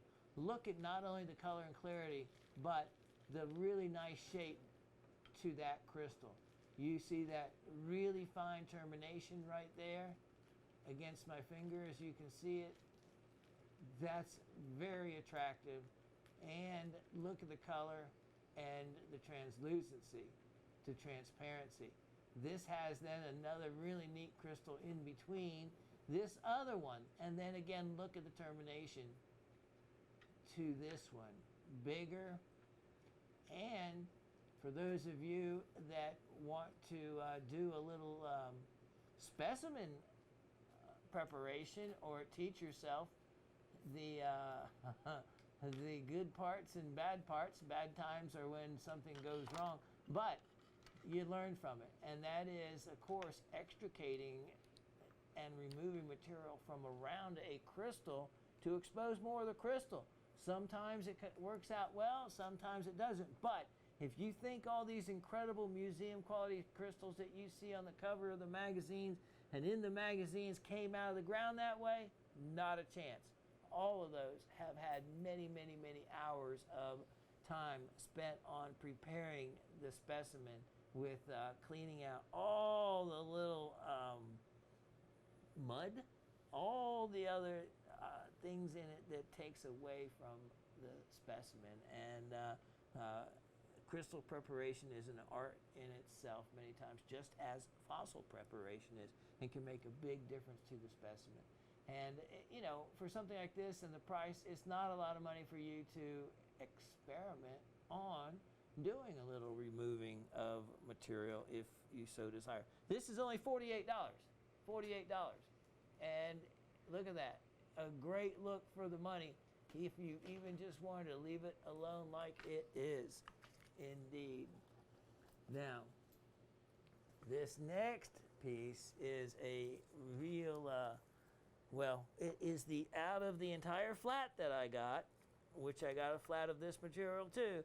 It is the only one I got like it. 102. So small now. 9821. 102 9821. Look at this. Now, you may not at first see much, but when we get a little more into it, you're going to see a lot of goodies with it. Look at this. This is sphene and calcite, but it's more than just sphene and calcite. It has chlorite, which you're seeing right now. All right, but chlorite in the form of what a lot of people call clinochlor from this area. So chlorite is a big kind of family name, and there's a lot of closely associated minerals that are chlorite. Pretty much a lot of people just say chlorite family instead of really getting to the nitty-gritty of all the different types of chlorite, which are vary greatly with just slight chemical differences. All right, now look, this is coated, but there's something special about this calcite. it is not only coated with the chlorite, but first, look at the black. That poor crystal has been covered up with to the best of my knowledge, from the pieces that come from that area, hematite. I've determined that to be a coating of hematite with chlorite on it. So you have chlorite on hematite on the poor little calcite. Now, let's come down. Well, first, let me show you. There's also some mica. There's also mica, probably phlogopite. Probably phlogopite. Right there, beautiful crystals of mica. But now, as we come right down in here, this is where it gets pretty funky. Because, let me get my pointer. Look at this formation. You can see a unusual, you can see the face of that, all right? Now, and the angle of that. Not sure quite what's underneath that one, but we can look at this one and see, if we were looking at it from this angle, look at that triangular, well, I guess now they'd call it like a delta wing reflection you're getting right there. Well, that's the same reflection you're getting there. Look at what is really underneath there. It is a sphene crystal, completely covered up. What this is a huge actual sphene crystal. You can see the green coming through here, but the chlorite is not only in the sphene as an inclusion, but it's also covering up the sphene on the exterior as well. That is a really a unique and beautiful, and in the market, the way they price them, it takes nothing away from the price. It is considered valuable and desirable. Now, here is another, look at this reflection you're getting, and then if you look at over here, you have a thin plate-like. Now, this could very well, it looks like, be a plate of hematite. And just guessing, look at right here. And I just noticed these, believe it or not. Look at these yellow crystals. Look at these two yellow crystals. Those could be sphene. Indeed. It looks like there's some feldspar. Look at on the back side of this. This will give you hours of pleasure in investigating exactly what is hidden underneath the chlorite. And let me tell you, it will give you some fun if you have a ultraviolet light. Oh yes. Oh yes. This guy with short wave is stunningly red. A beautiful red color. And I'll leave it to you to discover just everything that is red or not red. Now, let me show you one more thing about it. With all that chloride on it, we can probably hit that light for a moment. Look at this. With all that chloride on it, look at the translucency still coming through. Yeah, look at how it's actually passing all the way through and coming out in a little place down here. I wonder what that pathway is. Look at this. Whoa. This was on the back side where those yellow crystals were. Look at that. Let's go right over here. And now we're shining it on that hematite face, which you can see is blocking out a lot of light, but not all of the light. allowing us to look into that calcite. Let's see right down here if we can see anything into, I think that sphene was, there it is. There's the sphene right there. That is backlighting that sphene crystal, and look at how much of the green, how much sphene is really there. And then I'm going to try something. If I could get light all the way back across to that other side. Look at that color. No, I can't. But there was that other crystal with that delta wing reflection. So look at that. So I'm not going to have all the fun here. This is, thank you, sir. This is one that will allow you to have a whole bunch of fun. See that right down there? That's another, that crystal right there. And that one. That's a sphene. That's a sphene. Wow. So, that one, boy, I'd like to see the tag that someone would write and print up for that. That would be a striking informational piece. But I did a lot of the homework for you. That fluorescence on that is stunning. So, price on this, that's what also makes it an absolute value for anyone, because it's one of those that, okay, well, go try to find another one, especially if you were even at a show trying to offer them. You're not going to get all that for only $54. $54 on that.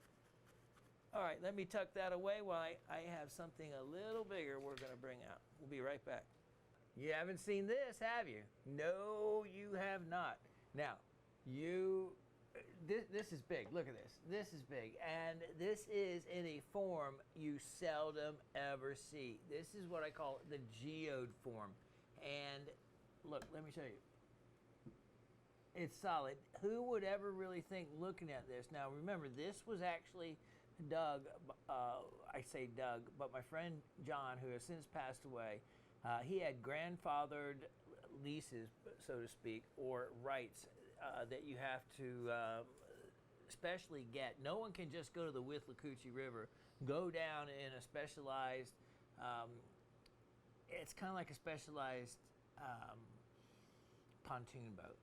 But you have to have, because remember, some things can weigh a lot. You have to have specialized equipment, but you also have to respect the landowners, the water itself, and what you do to it while you're recovering agate. So John was a very well-respected miner, so to speak, on the river, and working with the Department of Natural Resources, he had some of the most coveted type of grandfathered in rights to be able to mine, so to speak, this material. And so he would do it and get the material. He did it for the love of it, because his pricing was by far, I don't know how he ever made any money really. By the time he took for him what he found, he would cut them, he would polish the sides of them, and then sell them at extremely fair prices. Now, as I turn this around, let me show you. Now, I say this because so many people would look at this and in the river, if you're going down in a canoe or whatever, and you would never think that it was of any kind of special value or rarity whatsoever, let alone, though, it be an agatized coral head going back 25, 30 million years when Florida was underwater, and these coral heads were, 5 or 6 feet, 10 feet under the water, growing. And then as the seas receded, then silica sand built up over the top of the coral heads. Then over time, that sand created a silica that seeped down into, and cell by cell, replacing the carbonate coral with silicon dioxide, with agate. And that is how they became agatized coral. Now, then, over time, the Withlacoochee and the Swanee River cut finally deep enough that it cut into the geologic layer of where these coral heads were, which is about 20 feet below the original surface of the land. So that's how these deposits were discovered, and then you have to hunt and find them through many different ways, and then try to recover them as well. Now, as we spin this around, let me show you something really cool. Yeah, Dave's zooming right in on it. Yeah, no, they're not where you put your fingers for a bowling ball, but look at those. Look at those. Now, what I am told is that these are clam borer holes left over from when it was originally a coral head. You can actually almost see almost a burrowing effect to them. These are really cool, actually, and I have not seen two like that are so well defined. I mean, look at that. Put my finger in there and something bite me. And then now look at this. Look at this. This is what drives Raven nuts to give it up. Look at that. Yes, those are incredible druzy chalcedony pocket right there with incredible crystallization right on the outside. That's what I'm saying. On the front, didn't look like much. Turn around, okay, it just gets better. There are so many cool things that can form with pieces like this. Now, let's turn it around. This is so desirable because I can put my whole hand in there. Look at that. Look at how deep that goes back. Now, Dave, give us a tour. Look at this. This is like going into a cavern, a cave with stalactites in it, hanging down from the top. And pretty much in a way, that's what they are, except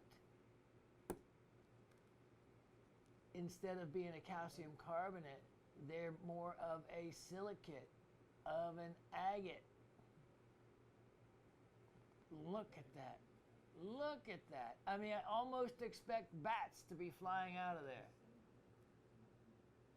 Okay, so look what, somehow he knew that this was hollow. I don't know, because it's heavy.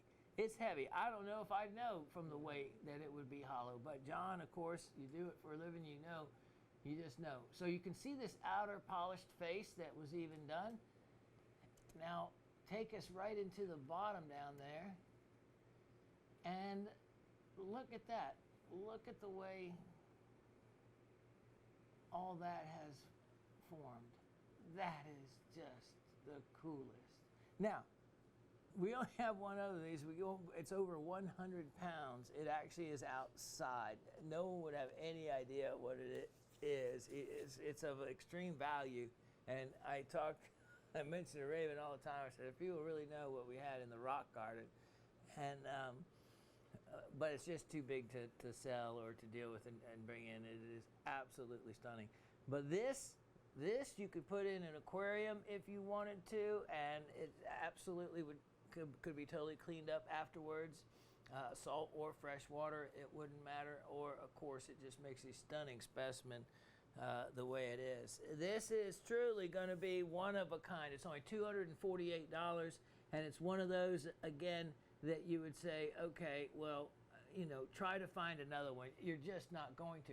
It is of a geode style with clam borer holes and a chalcedony druzy pocket to the outside, and it's impressive. If you live in Florida and you want a representation of your state, I guess it's your state, maybe they call it fossil, your state rock. I know it's one of those.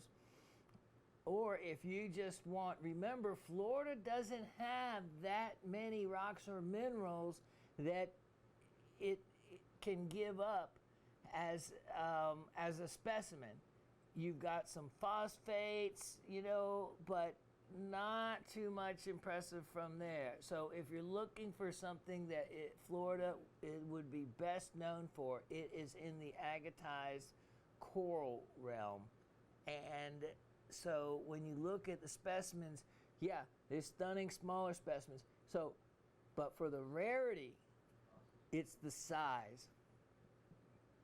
Then it's not only the size, after that, it is the form of the size.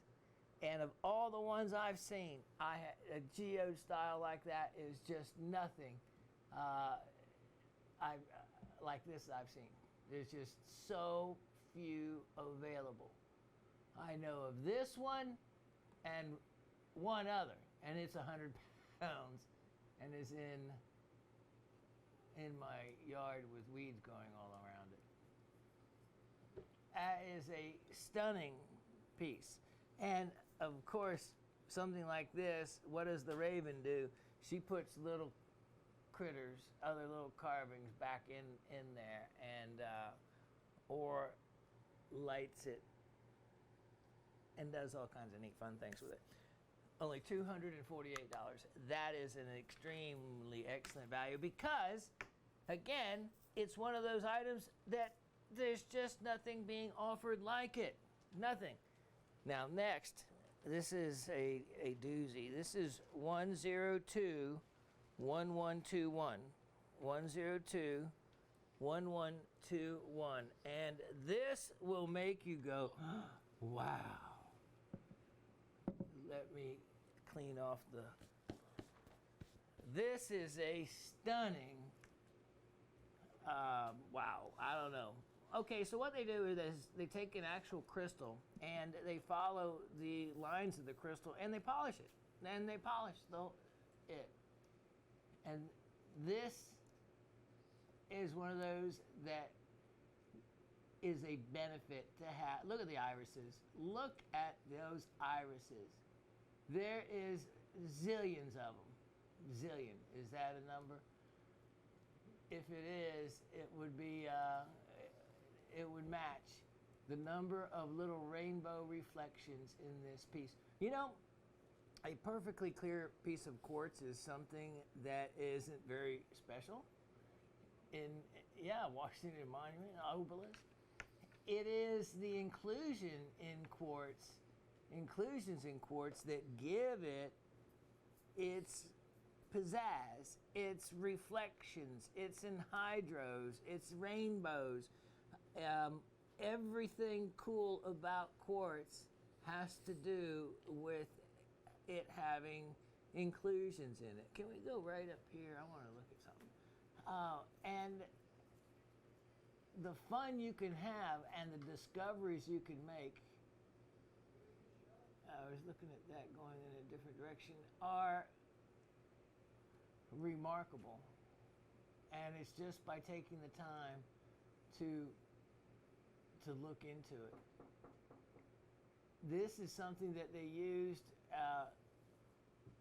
as for stargazing, for I guess really predicting the future, and that they would use to the old fortune tellers.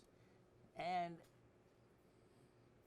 so if it was a perfectly clear sphere, then there wouldn't be much to see. But if the sphere had different kind of reflections or inclusions that created reflections, then you could cipher or convince the client that you saw all kinds of whatever it is that you wanted them to make you think that you saw. And that only can occur from a piece of quartz that has, look at this angle right in here. Take us right here for a moment there, Dave.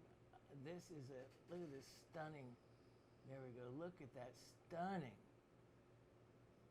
iris reflection right there. And so the fortune teller then could, oh, I see a rainbow, a pot of gold in your future. You're gonna, make a lot of money.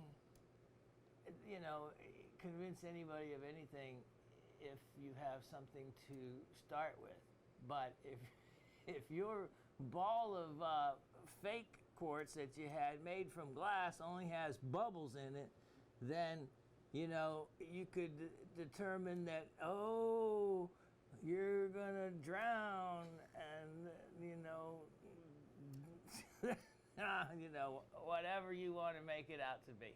This is a really impressive tall piece of Brazilian iris quartz. It's from our own collection. We've enjoyed having this in a window for a very long time. And wow, speaks volumes by way of how beautiful it is. And we have it priced at a excellent opportunity. You know, in the world of quartz, this is particularly tall and large, and it's going to be only $268.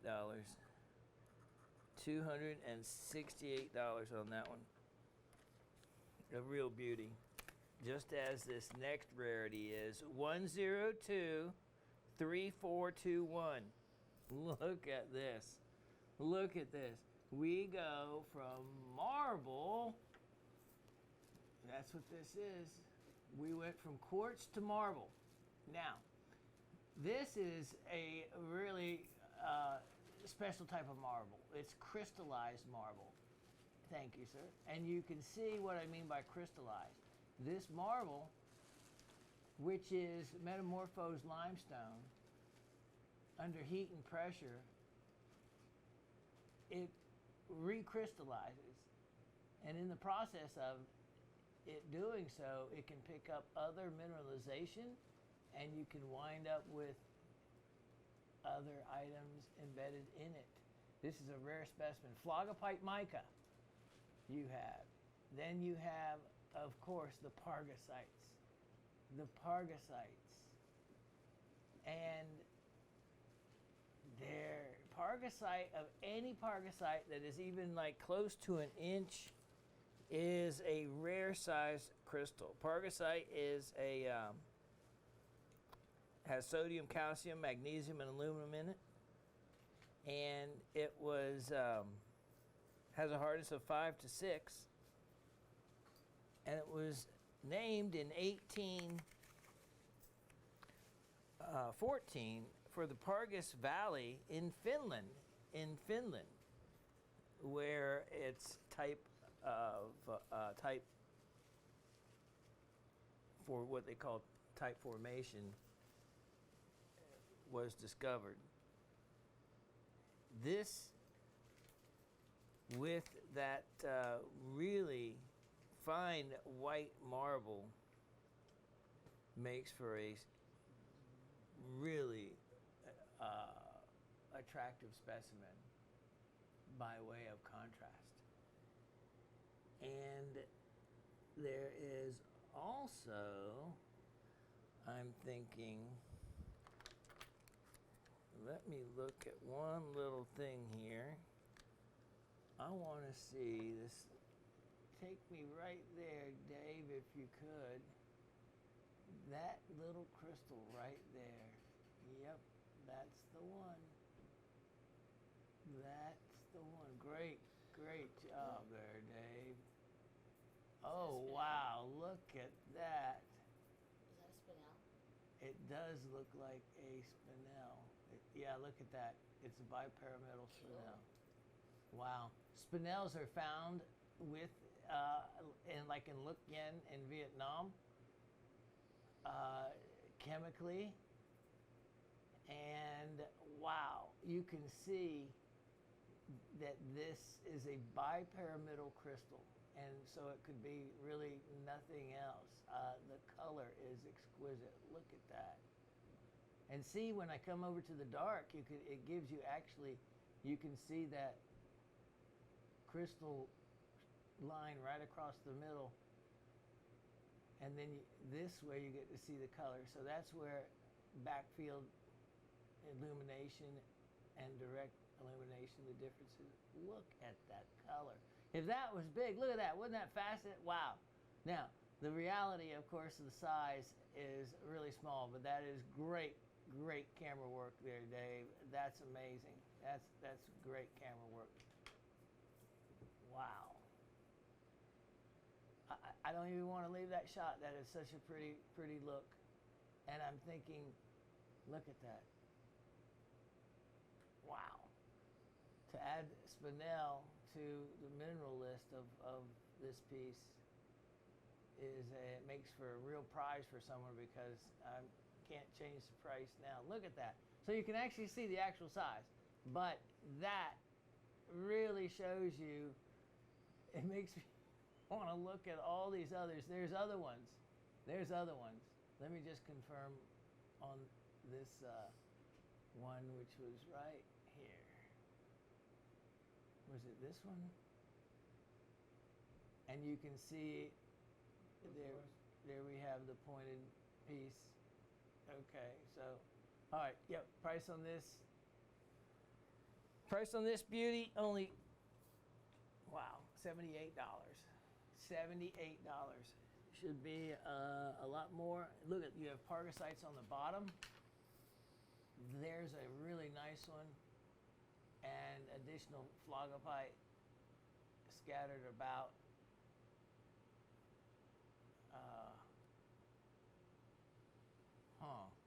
You can see this, the layering of, again, what looks like mica there. Excellent opportunity price-wise. Excellent, excellent opportunity price-wise. All right, we were talking about quartz. Let me show you a couple special quartz pieces. Item number, let's look at 769518. 769518.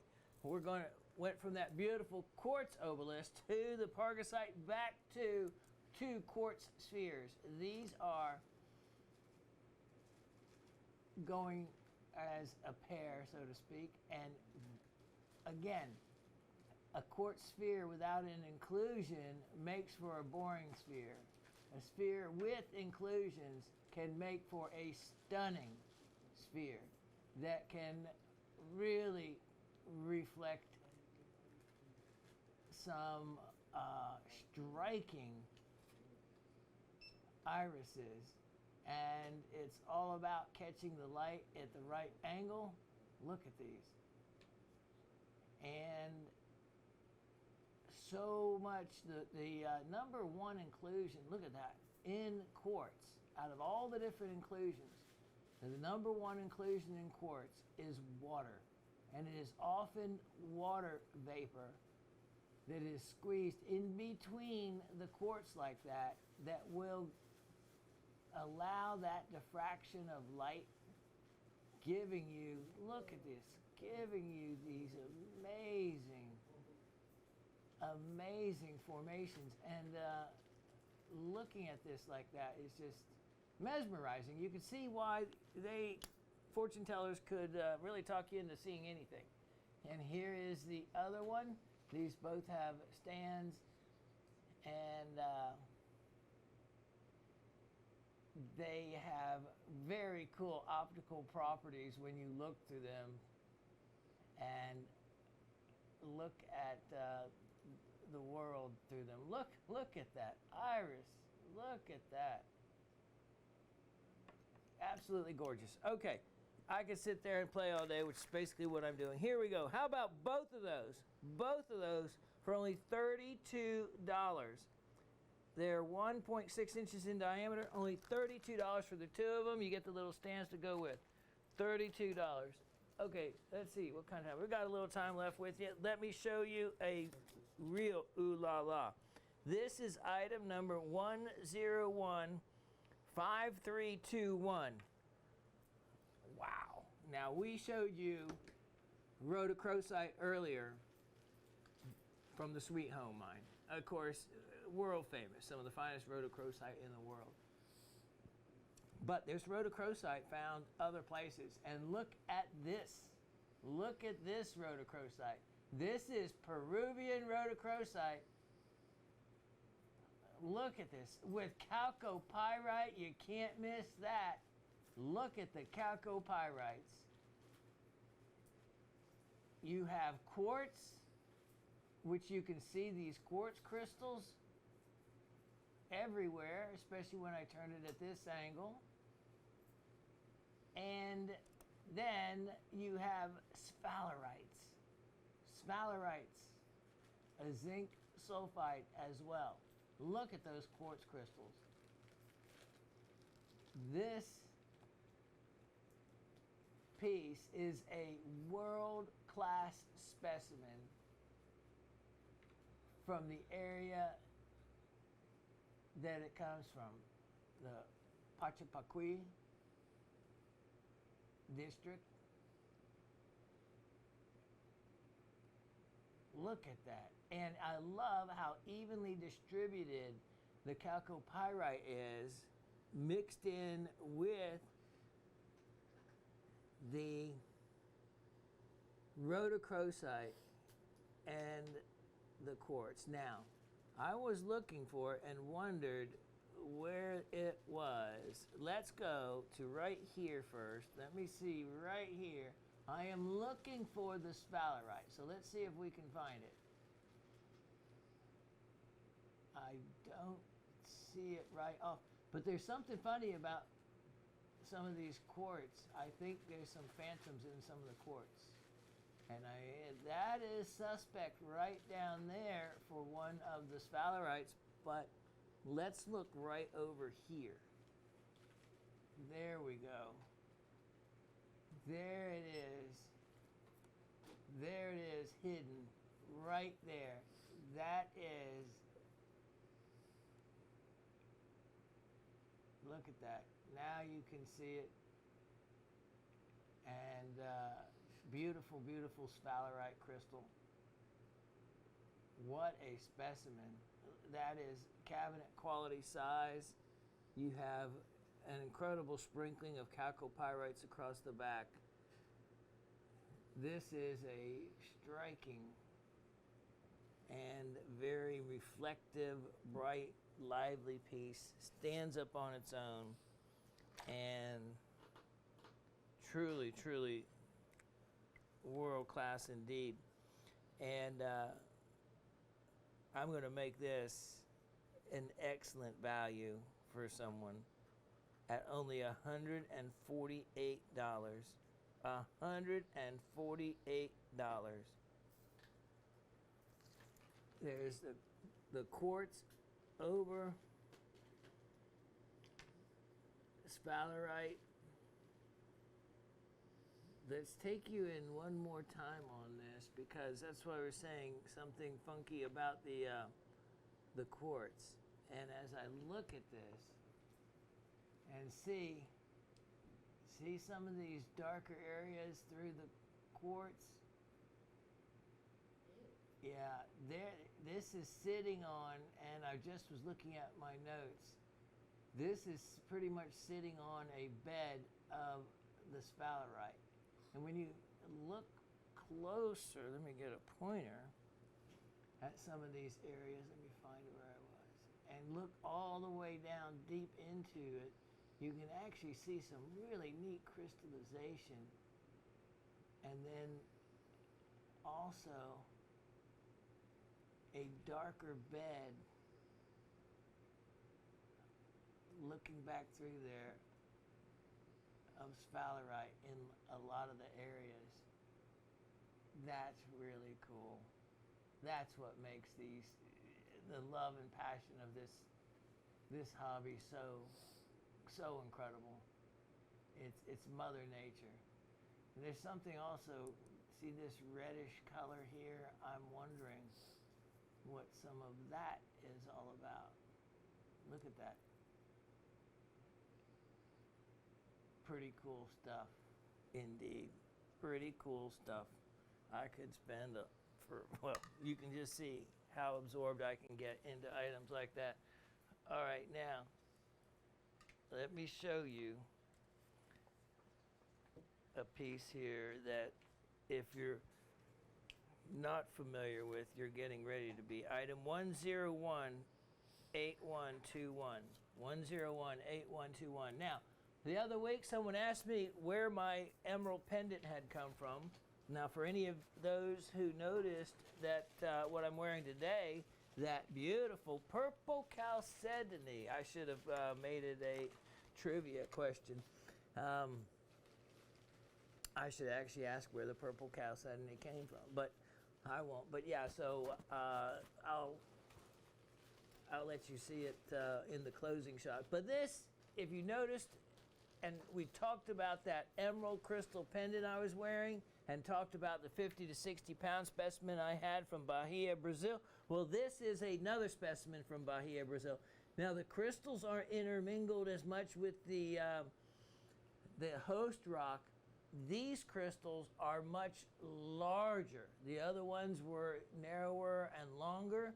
These are larger in width and very little matrix. By way of weight, it's almost all emerald. Look at the thickness to this.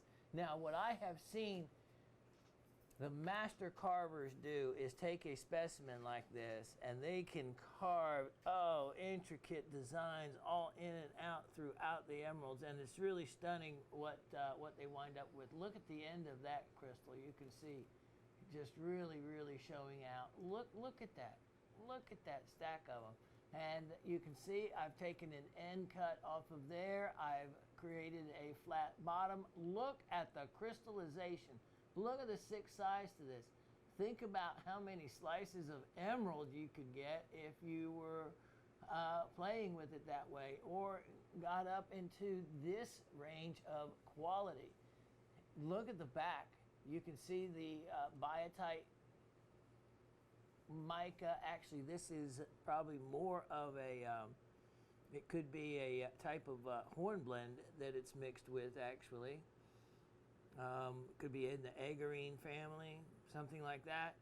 But you have some incredible, huge, massive emerald crystals here.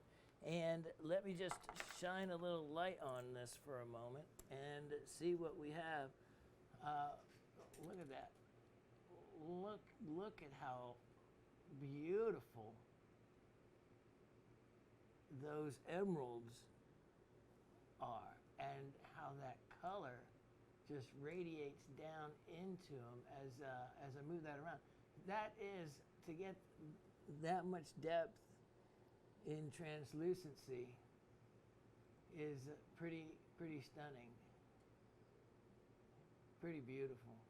Wow. Thank you, sir. And I'm sure it would do the same over there. All right, I have a seriously discounted opportunity on this, and we're after that would be one of those specimens that I'd keep or just offer it up at a show at some point or whatever. I tell you what, right now, if someone is interested in this piece, $448.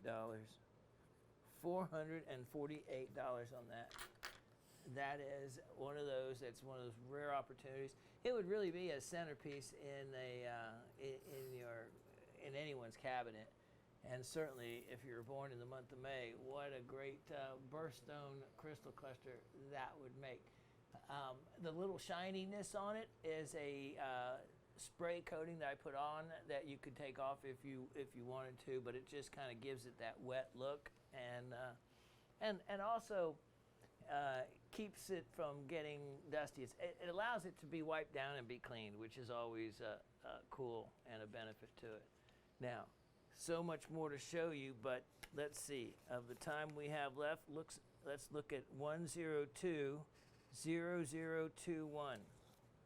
This is another zeolite. You know me, I love the zeolites. They're one of the best values there is. This is red heulandite. Now, we showed you red stilbite.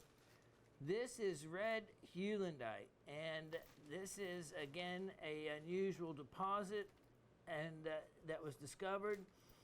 What created it was hematite. This has stilbite and quartz with it. So let's go in and look at the size of this.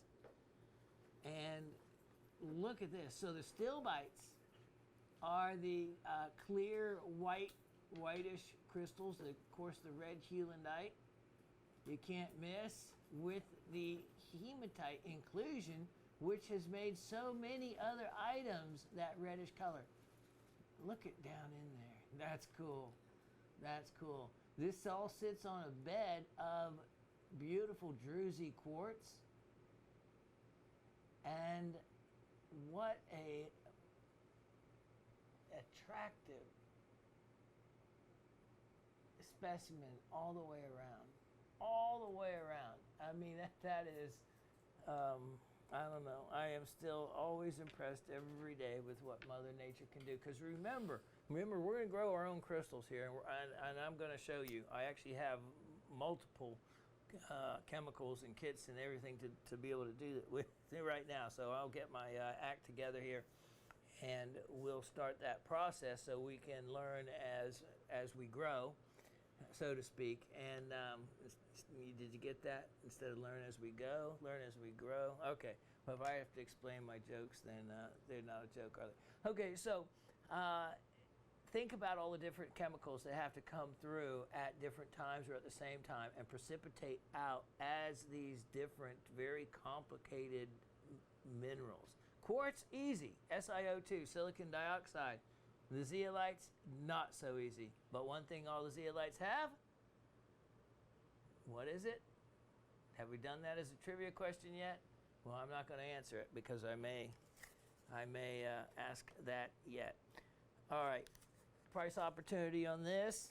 Here we go. We're going to treat it like a show and go. For those of you that don't know what show and go is, that's when we do our big sales where we just show the item and go. We don't put up even the description. It's items that have been featured before, but they're at deep discount, and we move a lot of goods because they're a bargain, and we save time by just showing and going.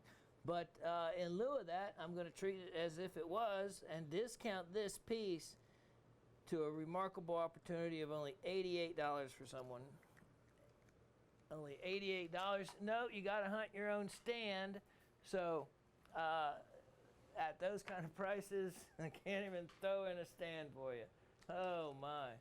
Now, let me show you this next item, which I was real surprised someone didn't get because we talked about it. Item 1022921.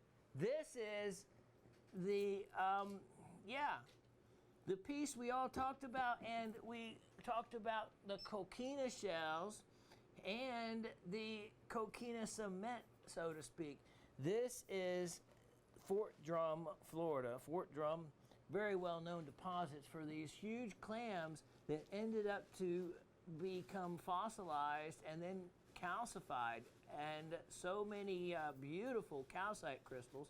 You can see some right here that grew in this little area. Well, some of the crystals, the clams, had openings that produced stunning dog tooth calcite growths that were amazing. This one, you don't know what's inside, can't tell, but what we do know is, look at this. Someone wondered if it was all coquina. No, you can see that this is comprised of the limestone that, because of the rain, now even back in these times, the rain was acidic as it is now, acid rain, and that slight acidity over time would cause the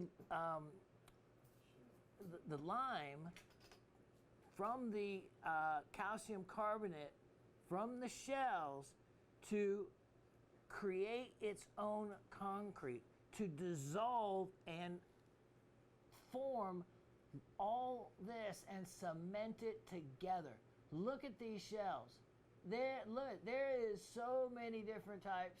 It would take someone beyond me to be able to identify these, but that's what I said. It is from shells that were sorted by the wave action at the edge of a shore into a certain size and often shape, and then Look at this. There's no telling. There could be shark's teeth in here. There you could find all kinds of different types of fossils. These go back to the 1 to 2 million years old. And look at this. There's another part of a clamshell. And it is rock solid. It feels like a cement. It is a, yeah, what is that?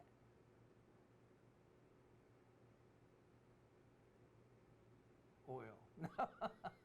No, that's hard. Wow. That's just cemented in. That's cemented in. It could be some type of rock pebble, but it is part of this piece now. Look at that calcite band right through there. Boy, this is just fascinating. Look at right here. You have another calcite band from a piece of shell.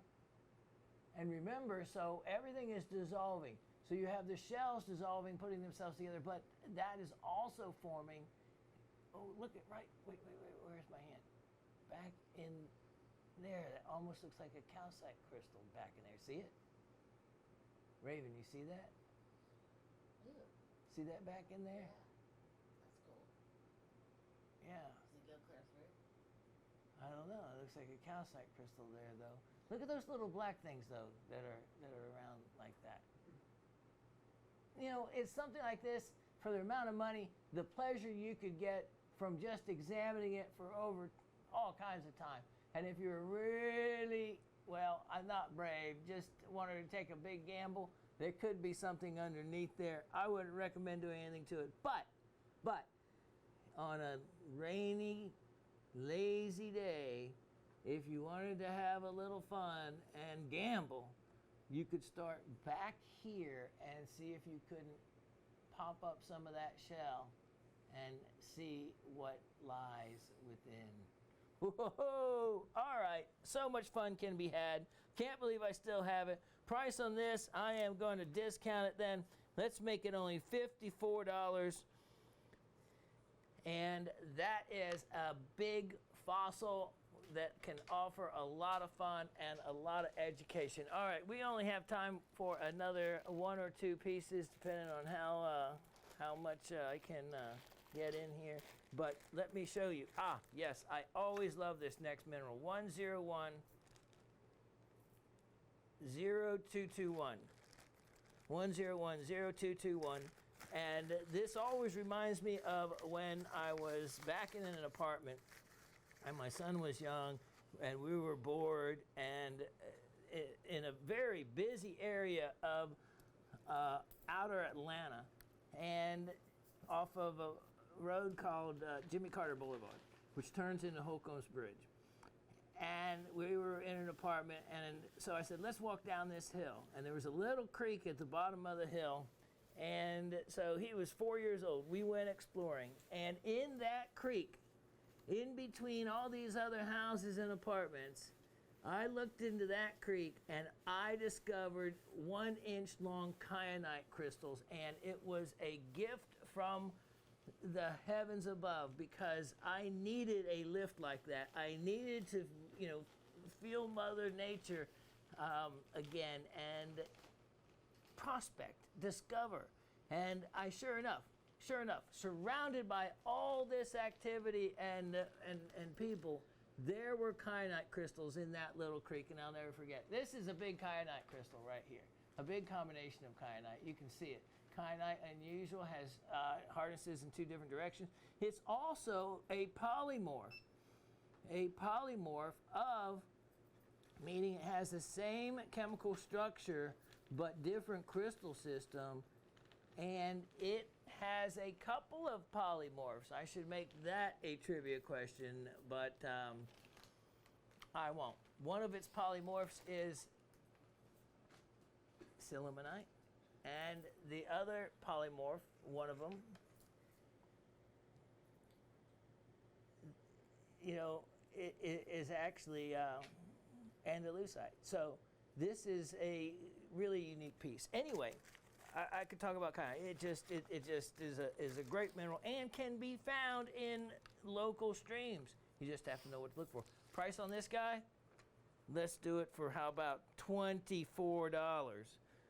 $24, and I wish I would have found something like that, but it didn't matter. What I found was all the size that I needed to find to make my life that day, which I remember that day. I just needed that kind of lift, and I got it, and I got that lift.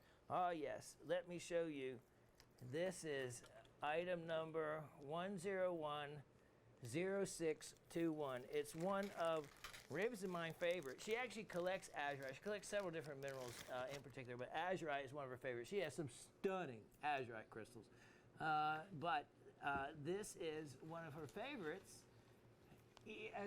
Look at this. You have malachite sprays on top of azurite.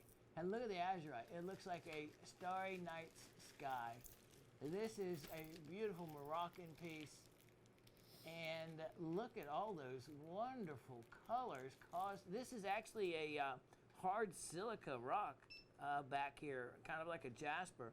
And you have all those different colors. Look at this.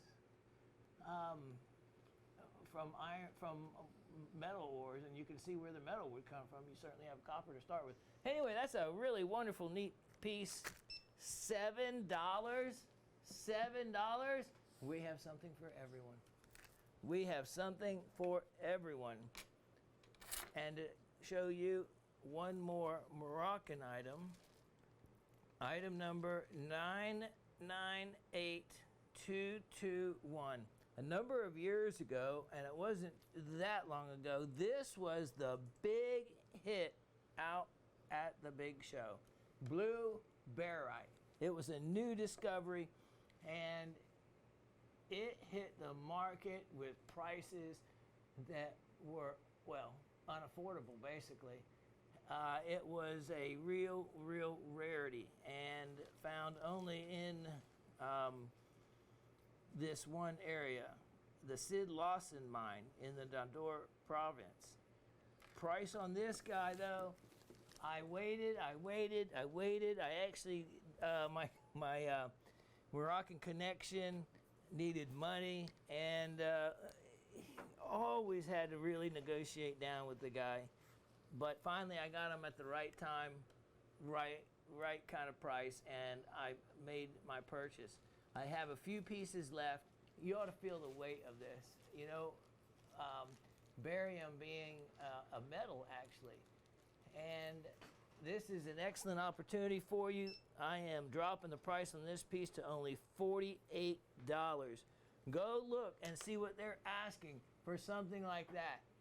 Beautiful blue barite crystals. Only $48 on this. Excellent opportunity for you. Okay, our time is up. We'll be back in a moment with the trivia questions. Okay, that was a lot of fun. I had a lot more fun this week because I had more time, and I got to show you more items, and I'm getting more in the groove each week as this goes on. And so for all of you new viewers, this show has actually been going on for a number of years at Gem Shopping. We've just moved it to YouTube now. So welcome to all of you that are new. I also invite you to invite your friends and send them the link. Tell them about the show, and tell them that you can win something, whatever it takes to get them here, because once they're here, then I know that that I've got them, and I'm going to be able to share, you know, what is it, 50 years of knowledge and experience and stories. I've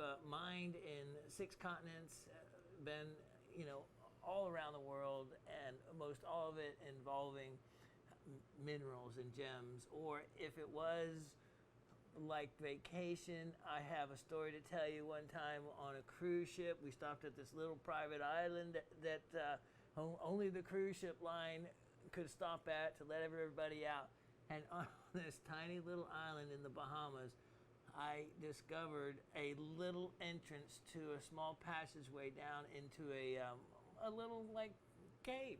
And in it were calcite crystals. I was able to bring back calcite crystals from a little tiny island in the Bahamas. Talk about special. But that's just it. That's like the kyanite in the backyard.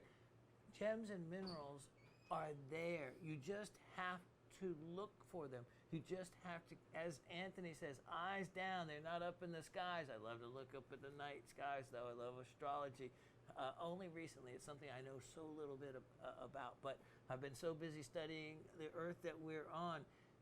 So, yeah, if I can find little crystals in a little island like that, or kind of in a place you would never think, then they're there. They're there. So, enjoy Mother Nature and what she has to offer you, because she is offering you those items. So, continue, watch the show. A new one comes out every week. Leave your comments at Shawn at gemshopping.com. Make sure you go to the Gem Shopping website to click on me, which you'll see me. Just click on me. It'll take you over to all the how it's done and episodes and these shows as well.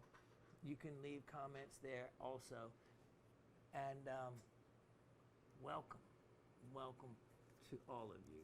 And I hope you continue to watch every week and take a shot at winning the trivia gift as well.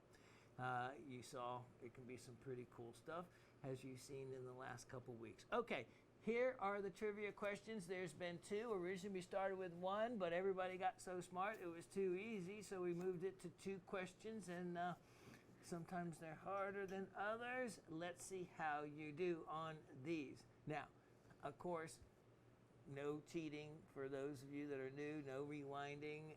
Take notes, that's perfectly okay. And we want you mostly to use your memory from what you remember in the show. It's perfectly all right for some of you to say Alexandrite is an Alexandrite. That is certainly getting it right, isn't it? Except it just wasn't the right answer to the question. But I love the answer nonetheless. It made me laugh and smile, and that's what this show is also about.